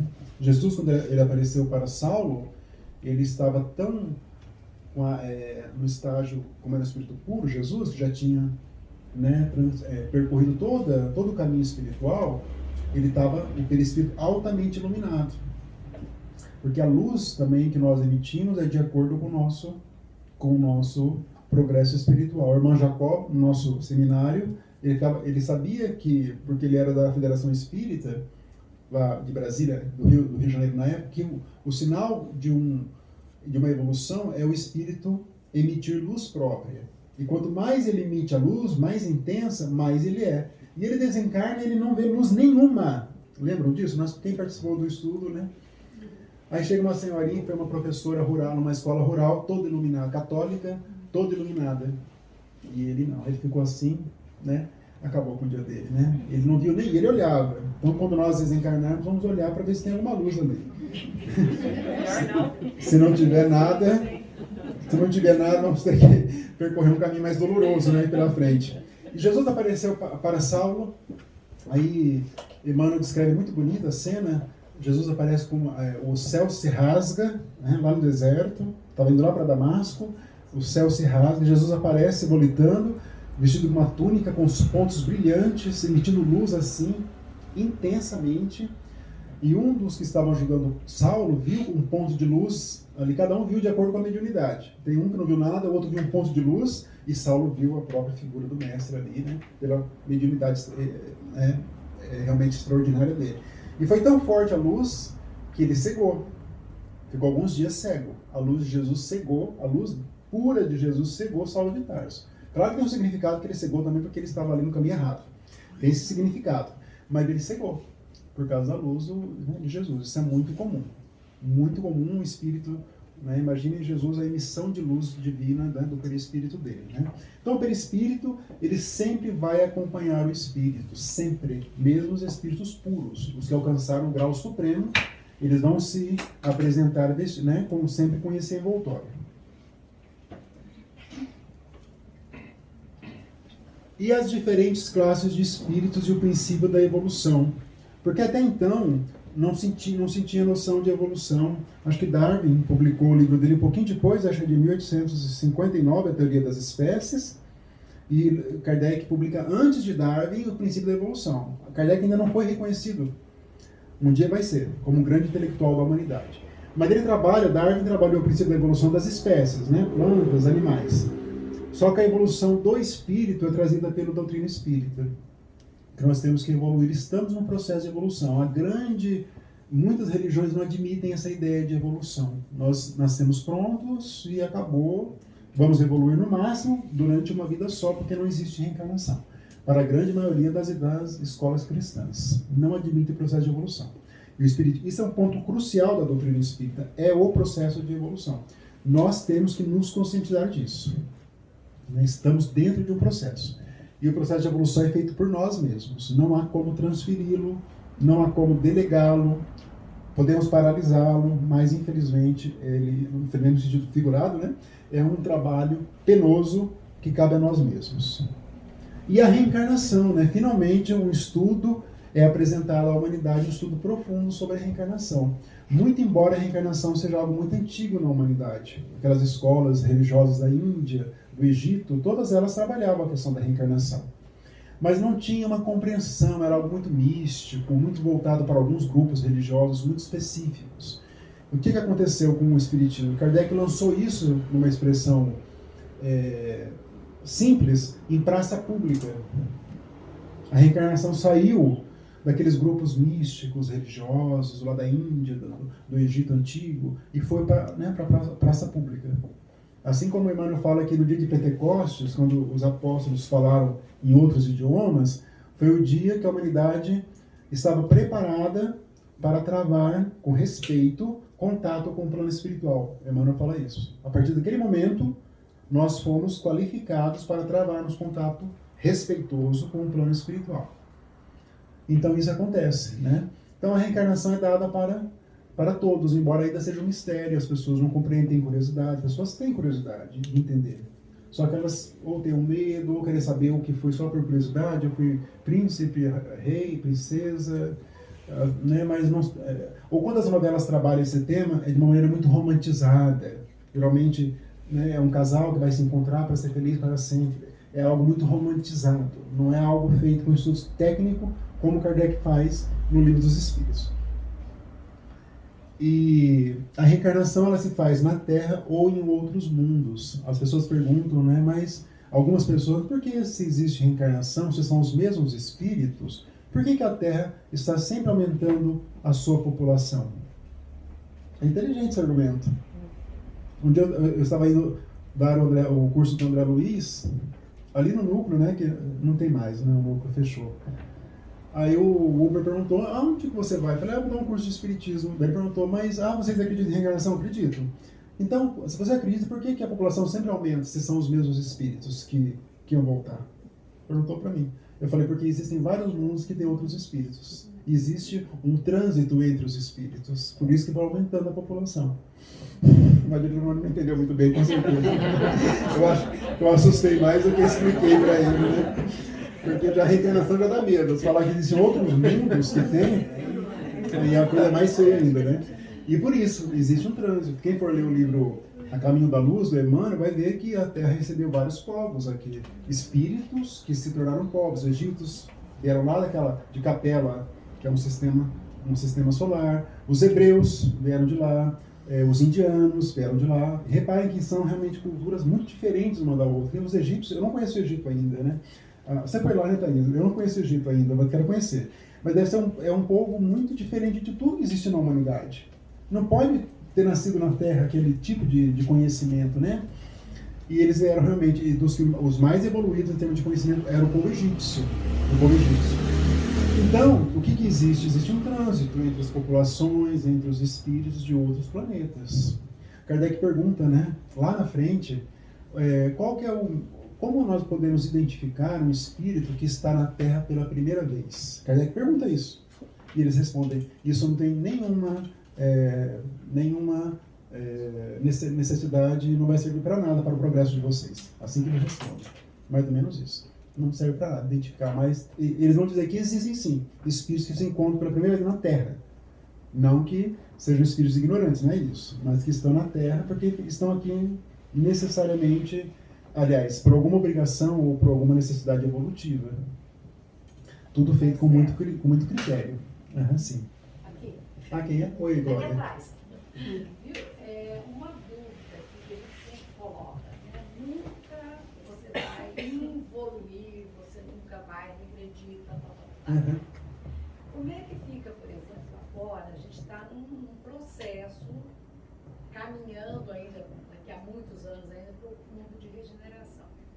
Como é que vão ficar os espíritos que não conseguiram, não querem evoluir? Eles vão para um mundo primitivo? Como é que vai ser? É possível. Então nós temos que diferenciar duas coisas,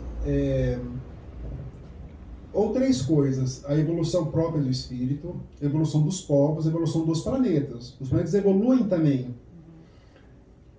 Se eles forem encarnar em mundos mais primitivos, não significa que o espírito regrediu, mas que ele manteve e ele tem uma necessidade de um mundo para que as suas forças espirituais despertem verdadeiramente. Mas não significa que ele regrediu e para um outro mundo. Os egípcios vieram, né, de Capela porque foram exilados para poderem aprender o que não conseguiram aprender lá. Mas eram os mesmos espíritos. Ainda que ocupem corpos até mais, né, o espírito vai ser o mesmo, mas os corpos podem até ser primitivos. O espírito, por exemplo, ele pode encarnar com algumas responsabilidades aqui na Terra. Por exemplo, ele vai encarnar... Tem um espírito lá do André Luiz, de uma das obras, que ele tinha que cuidar dos 6 irmãos dele. E ele não só não cuidou, como levou os irmãos para um orfanato, nunca mais procurou, tirou todos os bens materiais. Ele retornou mais endividado, mas não que ele regrediu. Mas na próxima encarnação ele vai ter mais ainda dívidas, mais expiações, mas o espírito é o mesmo. Então não significa um espírito que encarna em outros planetas que ele vai, né, regredir. Então temos que fazer um estudo mais detalhado de toda a circunstância, de toda a situação. É assim que funciona. Né? Pois não. Mas também, eu já li em algum lugar isso, que tiveram espíritos que vieram para ajudar aqueles que estavam vindo na sua evolução. Com certeza. Também existem espíritos que não precisam necessariamente expiar ou passar por um sofrimento. Eles vêm acelerar o processo de evolução. Eles vêm acelerar. Tem essa ideia... Todo mundo assistiu aquele filme, aquele clássico, né? 2001, Uma Odisseia no Espaço? De 68, é um clássico, tem que assistir. Mas ele trabalha essa ideia, embora o filme seja uma ficção científica, de que houve povos que vieram, reencarnaram naqueles hominídeos, ensinaram aqueles hominídeos, né, os primeiros homens, a evoluírem um pouco mais. Ele traz essa ideia no filme. Eu assisti recentemente de novo o filme, que eu gosto muito, e eu prestei atenção, né, nesse fato de espíritos muito mais evoluídos ensinarem os que estão no processo mais rudimentar de evolução. Isso pode acontecer também. O processo de evolução ele é bastante complexo. E ainda mais nós estamos num planeta de provas e expiações, onde aqui ainda tem muitas ideias primitivas ainda. Mas vamos compreendendo aos poucos tudo isso. Mas o espírito nunca retroage. Esse é um princípio básico, né? E a questão então das provas e expiações. Isso é sempre bom nós termos em mente. O que são as provas? Provas são os deveres espirituais, são funções, tarefas que nós assumimos com o propósito de nós evoluirmos. Elas não estão ligadas à violação das leis de Deus. Eu me candidato a algo para que, se eu tiver êxito, eu tenha uma conquista espiritual para uma outra encarnação. Isso é uma prova. A expiação, essa palavra aqui, significa que nós violamos a lei divina. E nós reencarnamos com uma ideia de sofrimentos, de reparação, que se nós tivermos êxitos, também teremos conquistas espirituais. E estaremos também nos acertando com a lei divina. Nós não sabemos, salvo exceções, o que significa, na nossa vida sejam expiações ou o que é provação. Isso nós saberemos no plano espiritual. Mas todos nós temos, às vezes, um parente muito difícil, mas como isso, tal? Aí, se nós tivermos uma noção espírita, isso pode estar no campo da expiação, porque nós não fizemos nada, né, nesta encarnação que pudesse merecer uma situação de sofrimento muito intensa. Ou uma criança que nasce com problemas sérios físicos, isso é uma expiação. Aquele australiano que nasceu sem os 2 braços e as 2 pernas. Esqueci o nome dele agora, eu li a biografia dele. Mas ele se tornou um missionário evangélico. Mas ele sempre perguntou, mas por que Deus me fez assim? Ele nasceu sem os 2 braços e as 2 pernas. Mas ele falou assim que Deus quer usá-lo. O evangélico tem essa noção, né? Eles têm uma leitura diferente. Mas Deus quer me usar para difundir a sua palavra para o mundo. Ele coloca isso no livro dele. Ele não trabalha jamais a tese, né, de uma expiação. Né? Imagina o que ele deve ter feito com os membros para voltar assim. Isso com certeza está no campo das expiações. Né? Então nós temos que ter esse contexto. E o Espiritismo nos trouxe isso. Os nossos problemas humanos, nossas dores, as incompreensões, os desamores da vida, tudo isso passa nesse campo de provas e expiações. Quanto mais virtuosismo nós soubermos nos conduzir, né, virtuosismo cristão, mais nós estaremos percorrendo esse caminho evolutivo nosso. Paulo de Tarso foi um exemplo muito grande, né? Mesmo com todas as mazelas, até um certo momento da vida dele, muitas mazelas em termos espirituais, mas ele conseguiu uma conversão, no sentido mais puro da expressão, nessa questão. E mesmo assim, repare a obra está fresca, que eu li recentemente de novo. Quem leu vai lembrar, ele fez aquelas perseguições, pessoas sofreram, né? Estevão foi apedrejado, foi morto, muitos outros foram expulsos das suas famílias, pessoas foram mortas porque eram cristãos. Aí quando ele se converteu, ele passou a ter uma devoção ao trabalho do Cristo. A palavra é essa, ele se devotou assim, de corpo e alma, né, ao trabalho do Cristo, de corpo e alma. Paulo de Tarso, com certeza, foi o maior trabalhador do Cristo da história da humanidade. Seguido de Kardec, alguns outros ali, mas dele realmente foi extraordinário. Mas o fato dele, quero destacar o seguinte nessa minha fala, da conversão, da dedicação, não o livrou das expiações que ele teve que passar durante o período de divulgação. Quem leu o livro vai se lembrar. Ele foi apedrejado, ele foi massacrado, ele foi humilhado, ele foi morto, ele foi morto. Foi morto porque ele foi, né, foi decapitado, né, com um golpe de espada, a mando do imperador Domício Nero. Mas toda a trajetória dele, dá para entender, isso não é explícito, tão explícito. Mas quem lê a primeira parte, que é o perseguidor, ou a pessoa que é orgulhoso, né, o que se sentia superior, tudo que ele fez, ele experimentou ali, na mesma reencarnação, as expiações ali. E isso é tão interessante que a última frase do livro, que Jesus, né, que ele desencarna, não é nenhum spoiler, porque a obra está lá há tantos anos, a obra tem mais de 80 anos, né? Mas Jesus vai lá recebê-lo. E do lado de Jesus está Estevão e do outro lado Abigail, que é a noiva espiritual dele. E Jesus fala assim, olha a frase de Jesus, interessante. Olha que interessante. Mais ou menos isso, né? Tem Paulo, do desejo de meu Pai, que mártires, que é o Estevão, e verdugo é perseguidor, que é ele, se encontram para sempre no meu reino. Os dois se encontraram, mártir e verdugo, no sentido de que houve ali, né, um processo de regeneração. Mas mesmo assim ele era um verdugo, né, vamos dizer, um perseguidor do próprio Estevão. Embora o Estevão, quando Jesus falou isso, estava abraçando. Olha que cena, né, no plano espiritual.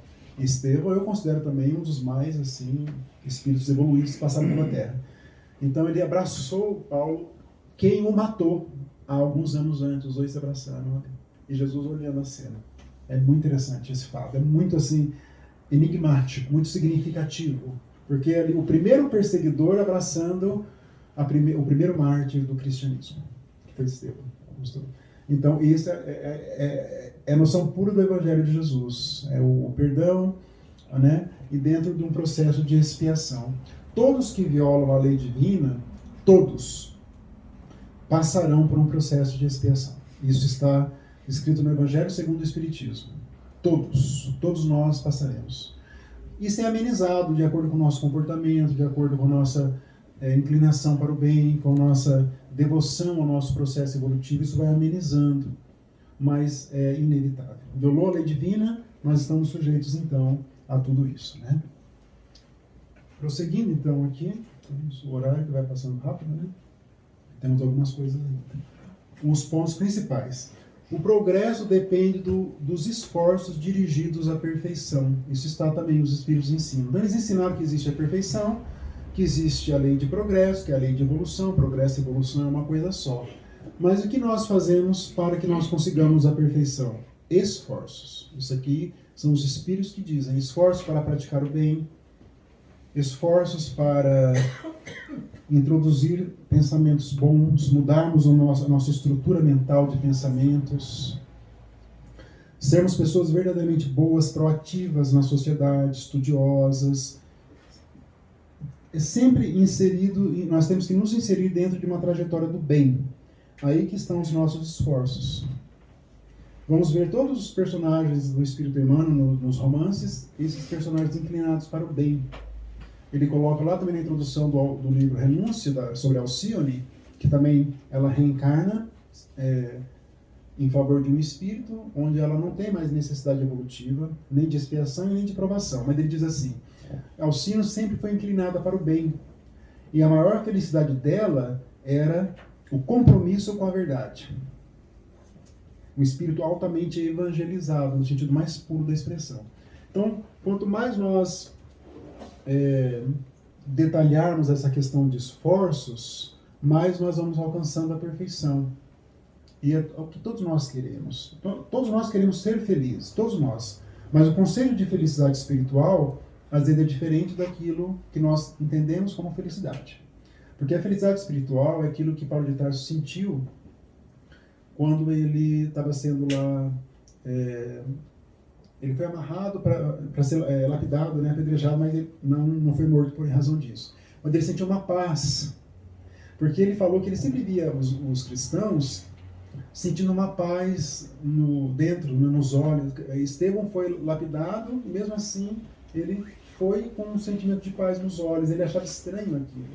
Mas dessa paz nada mais é do que o significado dos esforços dirigidos à perfeição. Essa conexão que eu faço com o Livro dos Espíritos e com esses grandes mártires. E Paulo de Tarso, ele viria a sentir essa paz muitas décadas depois do encontro que ele teve com Jesus. Aí ele lembrou de Estevão, lembrou dos outros também, da paz. E essa paz é esses esforços, né?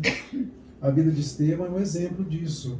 Gesiel, que começou lá, né, no comecinho em Corinto, aquele sofrimento, o pai é preso, o pai é morto, e ele é condenado lá nas galeras, nos navios, depois ele foi escravizado, depois ele é liberto, ele vai para Jerusalém, lá ele começa a pregar, aí ele vai ser preso de novo pelo Sinédrio. É uma vida de sofrimento. Mas é interessante que cada vez que ele sofre, a fé dele desenvolve mais. Eu acho isso muito interessante no livro. Não existe nenhuma palavra dele contra Deus, contra as circunstâncias. Não existe. Existe sempre uma vontade de fazer a vontade de Deus. Eu estou sofrendo, embora ele falava mais ou menos isso, né, com as minhas palavras. Embora eu não compreenda o porquê do meu sofrimento, mas eu sei que existe uma causa justa. Esse é um pensamento de quem está num processo imenso de esforço dirigido à perfeição. É muito difícil nós aceitarmos o sofrimento como um processo de felicidade. Por incrível que pareça, é. Nós temos uma imagem muito negativa de sofrimentos. Nós rotulamos, até a palavra sofrimento ela é muito negativa, quando na verdade é um processo de educação, é um processo de despertamento espiritual. Todos nós que passamos por um processo grande de sofrimento, mas se nós aproveitarmos esse processo, nós teremos um despertamento espiritual muito grande. A leitura espiritual muito grande da sociedade, de nós mesmos, da nossa essência. E isso é muito interessante. Muitas vezes nós não precisávamos, mas infelizmente nós estamos em conflito ainda com a lei divina, né? Mas a ideia que eu quero destacar é essa ideia de esforços. Nós temos que nos envolver com esse esforço, né? Estarmos aqui hoje não deixa de ser um esforço dirigido à nossa perfeição também. Há relações espirituais constantes entre encarnados e desencarnados. Podem ser ocultas ou ostensivas. O que são essas relações? São as comunicações. Eles nos aconselham, os espíritos, ou para o bem ou para o mal, de acordo com a nossa inclinação, com as nossas vontades. Como dizem os espíritos, de imediato são eles que nos dirigem, na questão 459 do Livro dos Espíritos. Então, a maioria das comunicações são por meios ocultos, ou seja, eles transmitem os pensamentos, mas nós não sabemos se são nossos ou deles. Nem devemos saber. Vamos saber como eles estão induzindo, qual que é a diferença do livre-arbítrio? O livre-arbítrio ele é soberano. Eles vão aconselhar. Se você vai acolher o conselho, depende do seu livre-arbítrio. Só não tem livre-arbítrio quem não está no juízo, né, no juízo perfeito da sua... de doenças psíquicas, doenças, mas no mais todos nós temos. Nós não podemos nos eximir disso, porque todos, eu fiz tal coisa porque eu fui até entre encarnados, uma pessoa aconselha a pessoa a fazer tal coisa. Eu fui induzido por isso. Então a palavra induzida é muito forte, na minha opinião. Ela foi aconselhada e ela recebeu o conselho e ela fez por uma inclinação, por um processo. Não teve força suficiente para dizer não. Tem tudo isso, né? Mas o nosso livre-arbítrio ele sempre é soberano, sempre é soberano. Não existe um processo, mesmo de obsessão mais grave, onde há um processo de controle da vontade. Sempre o espírito vai ter um espaço onde ele vai poder exercer o seu livre-arbítrio. Senão seria injusto, né, as leis divinas não estariam sendo obedecidas. Tem casos extremos que a pessoa está assim, em processo de loucura no sentido... vulgar, né? Que realmente ela vai perder o livre-arbítrio, daí ela vai ficar ali, ela não vai ser responsável por aquilo que ela fará de mal para alguma outra pessoa. Mas o livre-arbítrio sempre é soberano, sempre, isso é fundamental. Para exercê-lo, nós temos que ter muito discernimento. O discernimento do livre-arbítrio vem a partir da noção de leis divinas. Mas nós temos que conquistar. É muito difícil, não é fácil. E as ostensivas é quando o espírito se comunica mesmo por meio de um médium ostensivo, onde né, ele se comunica. Tem vários vídeos do Chico Xavier, eu tenho uns DVDs antigos que tem comunicações assim extraordinárias. Embora seja um DVD, mas não é de imagem, é um DVD só de som. Entendeu? Não tem imagem, só tem um som. Muito antigo, década de 50. Mas daí tem uma comunicação que eu acho extraordinária, porque tem um espírito que está coordenando a reunião mediúnica. O espírito, né, desencarnado, está coordenando, por meio do Chico, a reunião mediúnica. E ele fala pelo Chico: boa noite a todos, agora nós vamos receber uma comunicação do espírito que vem de longe. O nosso Chico está aqui um pouco dormente, ele falando pelo Chico. O nosso Chico, aí tá, o espírito sai de perto, aí vem um outro espírito que é a Santa Teresa d'Ávila, aquele espírito, né? Santa Teresa d'Ávila. E começa a se comunicar pelo Chico. Outra voz, outros princípios, assim. Essa é a comunicação sensível. Porque é incrível que o espírito, embora seja o Chico médio, mas as vozes, o tom de voz, a maneira de falar é totalmente diferente um do outro. Então isso realmente são as comunicações ostensivas. Um médium, para chegar nesse porte, ele tem que realmente fazer um trabalho grande de autoburilamento, né? de muita entrega. Mas ele vai alcançar com certeza isso, né? Tanto para o bem quanto para o mal também, que os espíritos inferiores também se comunicam, né? E eles dizem assim: a regra universal de como se comportar. Eu tenho dúvida se eu devo fazer isso ou aquilo para aquela pessoa. Então, o que eles falam os espíritos? Fazer aos outros o que quereríamos que os outros nos fizessem. Isto é, fazer o bem e não o mal, como ensinou o Cristo. Esta é a primeira menção de Jesus na obra da codificação. Explicitamente a primeira menção a Jesus. Então Cristo ensinou isso também, né? Fazer aos outros o que quereríamos que fizessem para nós, ou seja, fazer o bem. Essa é a regra universal de comportamento. Se nós tivermos dúvidas, Mas será que eu queria que alguém fizesse isso para mim? Não, eu não queria, então eu não vou fazer isso.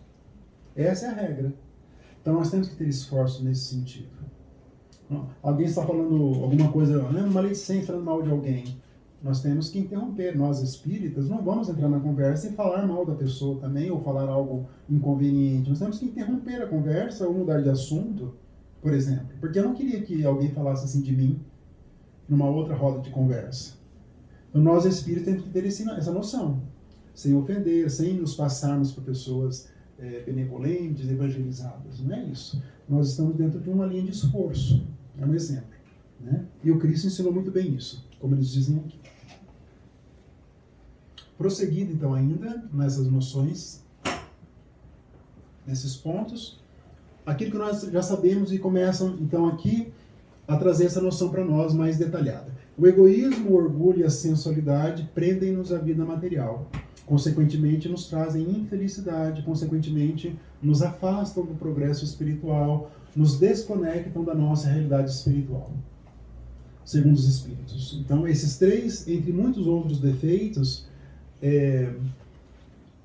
interferem profundamente no nosso processo de felicidade, de construção da felicidade.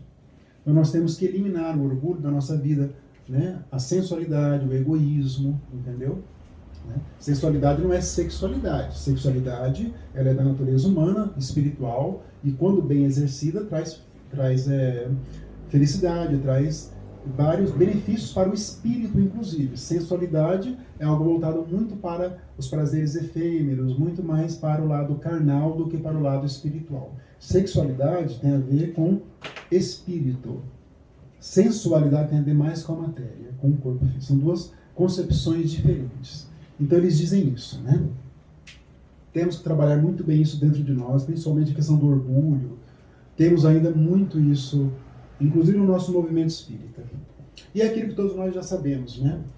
Amor ao próximo, tornar-se útil e autoaperfeiçoamento constante, dizem os Espíritos. O amor ao próximo que Jesus trouxe, né? O grande ensinamento de Jesus está no amor ao próximo. Jesus realmente ele mudou a estrutura do pensamento humano ao trazer isso.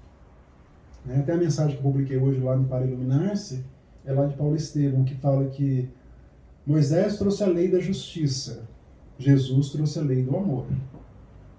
Jesus ele abriu esse horizonte da humanidade para a lei do amor. Ele inaugura uma era de amor. E o amor cristão, ele é um amor incondicional, ele não tem condições. Eu vou amar aquela pessoa se a pessoa fizer isso. Ou eu não vou falar, não. A lei do amor ela é incondicional. Nós temos que exercê-la a partir do nosso íntimo, do nosso eu espiritual. É extremamente difícil o exercício dessa lei. Mas ela é necessária para a nossa evolução. E amar o próximo é o próximo, literalmente, né? São todos os seres humanos, né? Não é o próximo, né? São todos os seres humanos. Todos os seres humanos. Eu vi nessas guerras políticas, né, que nós vivenciamos aí nos últimos anos, né, aqui no Brasil, vejo alguns espíritas postando circunstâncias assim, ofensivas ao político A, o outro ao político B, político A, político B, em clara violação à lei do amor ao próximo. Nós espíritas não podemos cair nessas insinuações do mal do momento. Nós temos que compreender, fazermos a nossa parte, mas não sermos levados por paixões. Nós estaremos violando essa lei de amor ao próximo. Isso é muito perigoso para o nosso processo de evolução. Tornar-se útil, né? Sempre movimentando as nossas energias, isso está dentro da lei do trabalho. Todos nós podemos tornar-nos úteis na sociedade, né? Da melhor maneira possível. E autoaperfeiçoamento constante, segundo os Espíritos, também dentro do padrão evangélico de evolução espiritual. E eles vão dizer também que não há falta irremissível. Isso também é uma das grandes contribuições da doutrina espírita. Geralmente, a maioria das religiões cristãs, algumas faltas, algumas violações da lei divina, os pecados, como eles dizem, eles, uma vez feita, a pessoa está condenada ao fogo do inferno para sempre. E até hoje isso é vinculado. Até hoje isso é veiculado entre essas religiões. O Espiritismo veio trazendo que não existe. Então, toda falta toda falta, entenda-se, né? Toda violação à lei divina, por mais que seja grotesca, como nós vamos lendo uma notícia, que a pessoa praticou um ato contra outra pessoa, por mais que seja grotesco, seja algo que até quem lê causa uma dor, mas dessa pessoa ainda ela será resgatada e ela um dia trilhará um caminho de luz para ela. Todos os espíritos, como disse Jesus, nenhuma ovelha se perderá. Ninguém. Então, por mais que nós tenhamos em uma pessoa ou em alguém como um exemplo de maldade, ainda essa pessoa vai trilhar um dia um caminho de luz. E porque não existe uma falta irremissível. É uma das grandes contribuições da doutrina espírita. E Kardec, então, ele termina essas 34, que eu fiz um resumo aqui muito rápido, e vai trabalhar, então, algumas objeções, alguns pontos de alguns estudiosos que contrariam a doutrina espírita. Ó. Só Kardec mesmo, para ter essa preocupação. Ele vai resolver esses dilemas, né? Vamos também ver aqui, ainda que rapidamente. Ele diz assim, a opinião dos sábios não é uma sentença irrevogável. Os fatos devem ser averiguados. Não é porque uma pessoa disse, é um sábio, um estudioso, e fala, isso não, o espiritismo não existe, isso é uma farsa. Ele tem o seu respeito, temos que respeitá-lo, mas isso não significa que o que ele falou seja uma verdade. Ele dá alguns exemplos, né? Ele fala daquele inventor acho que é Fulton, francês, que inventou o motor a vapor. Ele foi ridicularizado na sociedade onde ele pertencia, dos engenheiros, falando que isso nunca ia dar certo. Aí ele revolucionou a questão, né? E também Freud, quando escreveu, Sigmund Freud escreveu aquele 3 ensaios sobre a sexualidade humana. E quando ele escreveu, foi expulso da Sociedade de Psiquiatria de Viena, o maior de todos, talvez seja o maior de todos, né? Pelo menos os maiores pensadores da humanidade foi Freud. Ele foi expulso. Então Kardec usa esse exemplo de que muitos intelectuais não foram aceitos no seu meio. Imagina se o espiritismo será aceito com facilidade em outros meios. Ele usa esse raciocínio. Então, isso não pode ser impeditivo da doutrina espírita. E a doutrina espírita até hoje ela é incompreendida, ela é criticada, ela é massacrada. Até hoje. Por um processo de total incompreensão e total desconhecimento do postulado da doutrina espírita. As observações dos fenômenos espíritas são diferentes dos fenômenos materiais. Por isso, aí é o que diz Kardec. O espiritismo não é da alçada da ciência tradicional. O espiritismo ele é uma ciência, mas não é uma ciência como é a física, a química, por exemplo, a sociologia. Não é uma ciência assim, é uma ciência do espírito. Mas ele não é da alçada da ciência normal. É um novo ramo. Por isso que tudo que Kardec fez é muito inovador. É profundamente inovador. Nós estamos aqui estudando o espírito propriamente dito. Né? Não é da alçada da ciência, né? Não é do campo da ciência. E havia na época, por parte de algumas pessoas, a crítica à linguagem dos espíritos, incompreensão da natureza dos espíritos. Eles diziam que alguns espíritos alguma linguagem muito vulgar, não traduzem em seriedade, não traduzem em algo que traga bons pensamentos, bons sentimentos, bons conhecimentos. Mas Kardec vai usar, mas como? Não é só o espírito superior que se comunica. Porque tinha-se uma ideia de que se existem comunicações, somente espíritos superiores se comunicariam. Uma ideia muito falsa. Até hoje, no meio espírita, alguns pensam que numa reunião mediúnica, só espíritos superiores podem se comunicar. Não acontece isso. Os inferiores se comunicam, não só para receber o socorro, mas eles podem tentar manipular o grupo mediúnico. Se eles não tiverem, se o grupo não for atento, não tiver um trabalho de preocupação com as suas virtudes, em trilhar um caminho evangélico, né? Os inferiores podem assumir ali o controle de um grupo mediúnico. Então a linguagem, né, acontece, vai dizer Kardec, por uma incompreensão da natureza dos espíritos. Todos os espíritos podem se comunicar, que se encontram no plano espiritual. Espíritos maus, que sabem que são maus, ignorantes, que desconhecem, espíritos em sofrimento, suicidas, espíritos bons, benevolentes, toda aquela classe de espíritos que Kardec vai dialogar no livro O Céu e o Inferno, ou A Justiça Divina segundo o Espiritismo. São várias classes ali que se podem, então, comunicar. Isso é fundamental que nós compreendamos.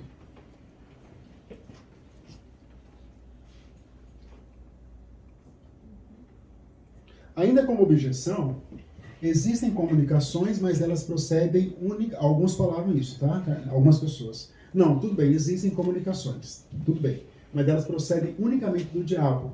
Só um espírito pode se comunicar, é o espírito mau, das tradições antigas, né? Que ele poderia se comunicar. Pode falar sobre Kardec, mas como? Pode falar sobre o bem, sobre o respeito de Jesus, né? É o diabo, mesmo assim, é o diabo. Né? Vejam bem que alguns raciocínios ainda pendem modernamente. Né? Converso com algumas pessoas que não gostam do espiritismo para falar exatamente isso. Que todos nós estamos aqui a serviço, né, de alguma coisa ruim. Né? Tem eu coloco lá no meu... Todo dia eu publico a mensagem do Para Iluminar-se no canal Pro Espírito, no canal. E eu faço questão de tudo que eu publico em nome do Espiritismo tem que ter a palavra Espiritismo ou doutrina espírita. Tem que estar explícito. Eu sou chato com isso. Uma pessoa pegou a minha mensagem, tirou a palavra espírita e publicou na página dela. E eu fui lá na página dela, falei, desculpa, mas você tirou a palavra espírita. Eu fui lá. Eu queria que você recolocasse, porque é do espiritismo. Eu fui lá, mas isso aqui eu mandei para um padre que é amigo meu, e ele gostou muito da mensagem. Eu falei, mas é uma excelente ideia para ele conhecer o espiritismo. Né? Porque tem que ter, porque imagina... É da tese espírita, mas eu reparo assim, como tem a palavra espiritismo, muitos não curtem porque tem a palavra espiritismo. Eu já reparei isso, não pelo teor, não pela mensagem. Perde a credibilidade. Perde a credibilidade. E eu faço questão, tudo que eu publico que tenha a ver com as palestras, o concurso, as mensagens, eu coloco a palavra espiritismo ou doutrina espírita, de cara ali. Espiritismo, centro espírita, doutrina espírita, sou espírita. As pessoas perguntam, né? Você é espírita? Sou espírita. Que legal. Interessante. Eu gosto do Chico. Né? Eu gosto das mensagens do Chico no WhatsApp. Né? Eu gosto das mensagens do Chico no WhatsApp. Então, alguns acreditavam que somente o diabo poderia se comunicar. Os filmes de terror de Hollywood adoram isso, né? Para eles só se comunicam, né, um espírito ruim. Quem assiste os filmes de terror, a maioria é só espírito ruim. Eu assisto alguns e eu falo, mas é incrível como eles não conseguem ter uma noção mais sofisticada da espiritualidade. Incrível. É só algo ruim. Salvo exceções, né, como aquele filme Os Outros, né, com a Nicole Kidman, é aquele interessante, aquele é mais profundo. Né? As reuniões mediúnicas e tal, mas outros, a maioria é só isso aí mesmo, nada mais. Só se comunicam espíritos que animaram pessoas ilustres? Alguns tinham essa dúvida na época. Aí surge o problema da identidade dos espíritos e o caráter como elemento importante. Kardec vai dizer que, claro, né, nós sabemos que qualquer espírito pode se comunicar, não só espíritos ilustres, que foram pessoas ilustres. Mesmo porque vai dizer Kardec que muitos espíritos que ajudaram no livro dos espíritos disseram que nem reencarnaram aqui na Terra. Não são nem pessoas, são desconhecidos, né? Mas aí Kardec vai trabalhar essa questão da identidade, ou seja, se o espírito que fala que ele é tal pessoa, se ele foi tal pessoa, se realmente é aquela pessoa, ocupou aquele corpo. E realmente é algo assim muito difícil. Isso realmente é um problema, disse Allan Kardec.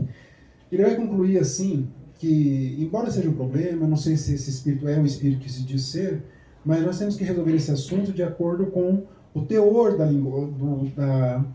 da informação que está sendo transmitida. Isso é o mais importante. Se o espírito transmitiu uma mensagem de amor, se essa mensagem está de acordo com outros princípios, não vamos considerar muito quem grafou, vamos considerar o teor da mensagem. É assim que nós vamos solucionar. Ele diz assim, o espírito não tem carteira de identidade, porque nós nos identificamos com carteira de identidade, o espírito não tem isso. Então, ele usa um pensamento bem, eu acho, bem maduro. Como tudo que Kardec escreveu é bem maduro, é bem, assim, muito bom senso. Então não vamos nos apegar a isso. Esse espírito é de Sócrates. Será que é Platão? Será que é Sócrates? Isso é irrelevante quando o teor da mensagem é mais importante do que a própria identidade dos espíritos. É isso que ele vai dizer. Né? E eu concordo com ele. E alguns disseram que o espiritismo caminharia junto com a loucura. O espiritismo leva à loucura. Kardec fala assim, mas quem estuda muito física, matemática, medicina e outros ramos do conhecimento também podem ficar loucos. Não é só o espiritismo. E não é o espiritismo propriamente dito. A pessoa tem uma tendência, tem um problema, tem uma prova na vida dela que está ali nesse caminho. E na verdade o espiritismo, vai dizer Allan Kardec, preservativo contra a loucura. Contra a loucura. Quando ele é bem compreendido. Mas alguns atacavam, não, isso é coisa, até hoje alguns falam, né? Isso é coisa de louco, vai levar à loucura, né? Espíritos. A pessoa tem muito medo até hoje, muita incompreensão do que são espíritos, que eles fazem, deixam de fazer, né? Mas enfim, tinha essa tese que então Kardec falou que não tem sentido nenhum isso. Ainda as objeções. As comunicações espíritas, como efeitos... Alguns falavam que as comunicações eram efeitos magnéticos e anímicos, próprios ou alheios. O que isso significa?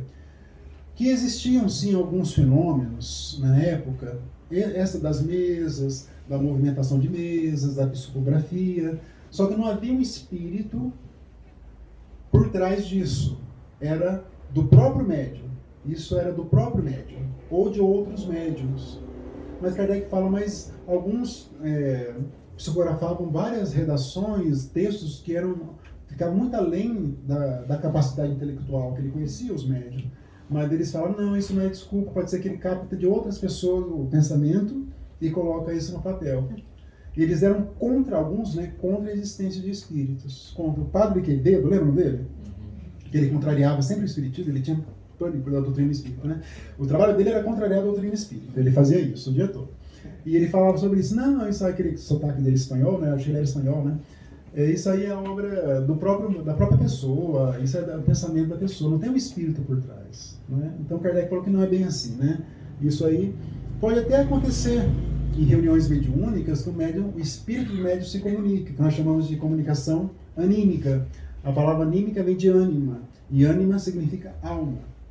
Então o médium ele entra num transe mediúnico, onde ele vai desconsiderar temporariamente a sua personalidade. Isso pode acontecer. E nessa desconsideração, o espírito dele vai falar desconsiderando aquela reencarnação. Ele pode até falar de coisas do passado espiritual, onde realmente não há um espírito ali se comunicando. Isso pode sim acontecer. E também pode ocorrer trocas de pensamentos. Mas isso não anula o entendimento de que, na maioria dos casos, há espíritos se comunicando. Isso que Kardec fala nessa parte. Ele vai considerar sim essa possibilidade. Não é totalmente errado, mas né, a grande maioria haverá espíritos se comunicando. Até ele fala que isso aqui é mais ainda extraordinário do que aceitar espírito, né, se comunicar. Do que um médium captar o pensamento de outras pessoas do planeta para poder escrever um texto. Kardec fala isso é muito ilógico, muito irracional. É melhor aceitar a tese dos espíritos. Mas muitos não aceitam essa tese, né, esse conhecimento. Só se comunicam espíritos. Não, esse já foi, né? Foi antes. A doutrina espírita requer, segundo Kardec, esse é o ponto, nós temos também que levar isso para as nossas reflexões. A doutrina espírita requer estudo perseverante, feito no silêncio e no recolhimento. Isso é importante. É ali que nós vamos captando, né, as sutilezas, a profundidade da obra, o que os Espíritos querem nos dizer pelas obras. Então isso é muito importante. E é um recolhimento, né, um silêncio interior. É assim que nós vamos captando o que é de mais importante. E isso está já na conclusão agora, né, já indo para os finalmente, né? A gente passa rápido aqui. Então, lá nos últimos parágrafos, ele faz todo esse aparato. Começamos hoje na introdução, vimos lá a palavra espiritismo que ele criou, vimos a questão da alma, e depois ele vai colocando os princípios, 34 princípios que os espíritos ensinaram. Aí ele vai refletindo sobre as objeções contra o espiritismo. E ele conclui. Aí é o trabalho todo que ele faz na introdução, que eu acho extraordinário esse trabalho dele, né? Então, qual que é a finalidade do Livro dos Espíritos? Ele coloca aqui uma finalidade primeira. O Livro dos Espíritos se presta a guiar os homens que desejem esclarecer, mostrando-lhes nestes estudos um fim grande e sublime, o do progresso individual e social, e o de lhes indicar o caminho que conduz a esse fim. Muito bonita essa frase. É do próprio, né? Ipsis lisis dele. Então, o Livro dos Espíritos tem esse propósito de nos conduzir a esse caminho de estudo, esse objetivo do progresso individual e do social. Como que nós vamos evoluindo? De acordo com o paradigma evangélico. Amando o próximo, né? Perdoando as ofensas, combatendo o egoísmo, o orgulho, tudo aquilo que nós entendemos como sendo algo evangélico dentro de nós. Então, esse é o caminho, essa é a função, então, do Livro dos Espíritos. E ali no último parágrafo da introdução, ele faz uma indagação, né? Que nunca nós sabíamos o que existia, afinal de contas, entre o homem e Deus. Porque a humanidade sempre se concentrou nisso. Homens, né? Animais, vegetais, o homem. Aí do homem, nós já íamos direto para Deus. Existia uma lacuna grande aqui entre homem e Deus. A igreja colocou lá anjo, Jesus, que é tido como uma divindade também, mas faltava alguma coisa. Aí ele fala que o Espiritismo veio preencher essa lacuna. E essa lacuna é preenchida com os espíritos nos diferentes níveis de evolução. Né? Os homens, depois os espíritos mais benevolentes, vão chegando, indo até alcançar a divindade. Os espíritos puros veem Deus segundo o Livro dos Espíritos, compreendem e veem Deus. Então essa lacuna é preenchida pela doutrina espírita. E assim ele conclui então a sua introdução. E agora ele coloca os prolegômenos, que é aquela apresentação do Livro dos Espíritos. A palavra prolegômenos também é uma espécie de introdução da própria obra, porque até então a introdução que ele fez era a introdução do conhecimento espírita. Agora ele vai introduzir a própria obra. Né? Eu trouxe alguns pontos essenciais aqui também dos prolegômenos, que ele coloca aquela cepa da uva, né? A uva se nascendo com folhas, com frutos, o bago da uva, que eles falam que é o símbolo da criação do homem, né? do espírito, do licor. Eles fazem uma comparação. E ele coloca lá: as comunicações entre o mundo espírita e o mundo corpóreo. O mundo espírita é uma denominação do próprio Kardec. Hoje nós não falamos mais isso. Falamos muito plano espiritual. Mundo espiritual, talvez até por influência do espírito André Luiz. Mas Kardec chama de mundo espírita. Mundo espírita. Ele não fala mundo, né? Não fala plano espiritual. Essa expressão não vai existir em Allan Kardec. Mas vai falar mundo espírita. E o mundo corpóreo estão na ordem natural das coisas. Então essas comunicações, por incrível que pareça, em um primeiro momento, elas não são algo extraordinário, diferentes. Sempre existiram comunicações de espíritos com plano material. Em todas as épocas, sempre. Mas da maneira, o olhar que Kardec deu foi um olhar muito técnico. E esse olhar dele foi diferente. Mas isso sempre existiu. Tanto que hoje qualquer pessoa, grupo mediúnico, pode tentar uma comunicação. Mesmo que não seja espírita, porque isso está na ordem das coisas, na ordem natural das coisas. Se houver um médium, ou mais de um médium, haverá uma comunicação, quando há essa intenção. Né? É claro que a questão da moralidade, dos que vão se comunicar, isso é um outro ponto. E ali, é muito interessante esses prolegômenos, porque ali tem uma espécie de chamamento, de uma convocação para a construção da nova era. Os espíritos nos convocam. Aí não é nem Kardec. Kardec está transcrevendo algumas mensagens ali. Então, é uma convocação, né, a nova era para a regeneração da humanidade. O Espiritismo vem inaugurar, de certa maneira, essa nova era, o começo de uma nova era. Então, nós somos atores de tudo isso. Né? Nós estamos com um pouco mais de 150 anos, né, da doutrina, 140, 160, 170 anos. Então, nós estamos ainda no começo da doutrina espírita, por incrível que pareça. Então, nós estamos participando desse projeto muito grande. Esse é o convite que é feito lá no livro. E ali também, nesses prolegômenos, né, a missão revelada a Allan Kardec, que ele teria muitas dificuldades e muito trabalho. Mas ele não deveria se preocupar, não deveria se deixar levar por isso, pelas acusações. Ele foi muito acusado, porque ele estaria circundado pelos espíritos ali, conduzindo o trabalho dele. Aí ele diz lá alguns, né, espíritos que assinaram os prolegômenos, né, que alguns foram muito conhecidos aqui, né?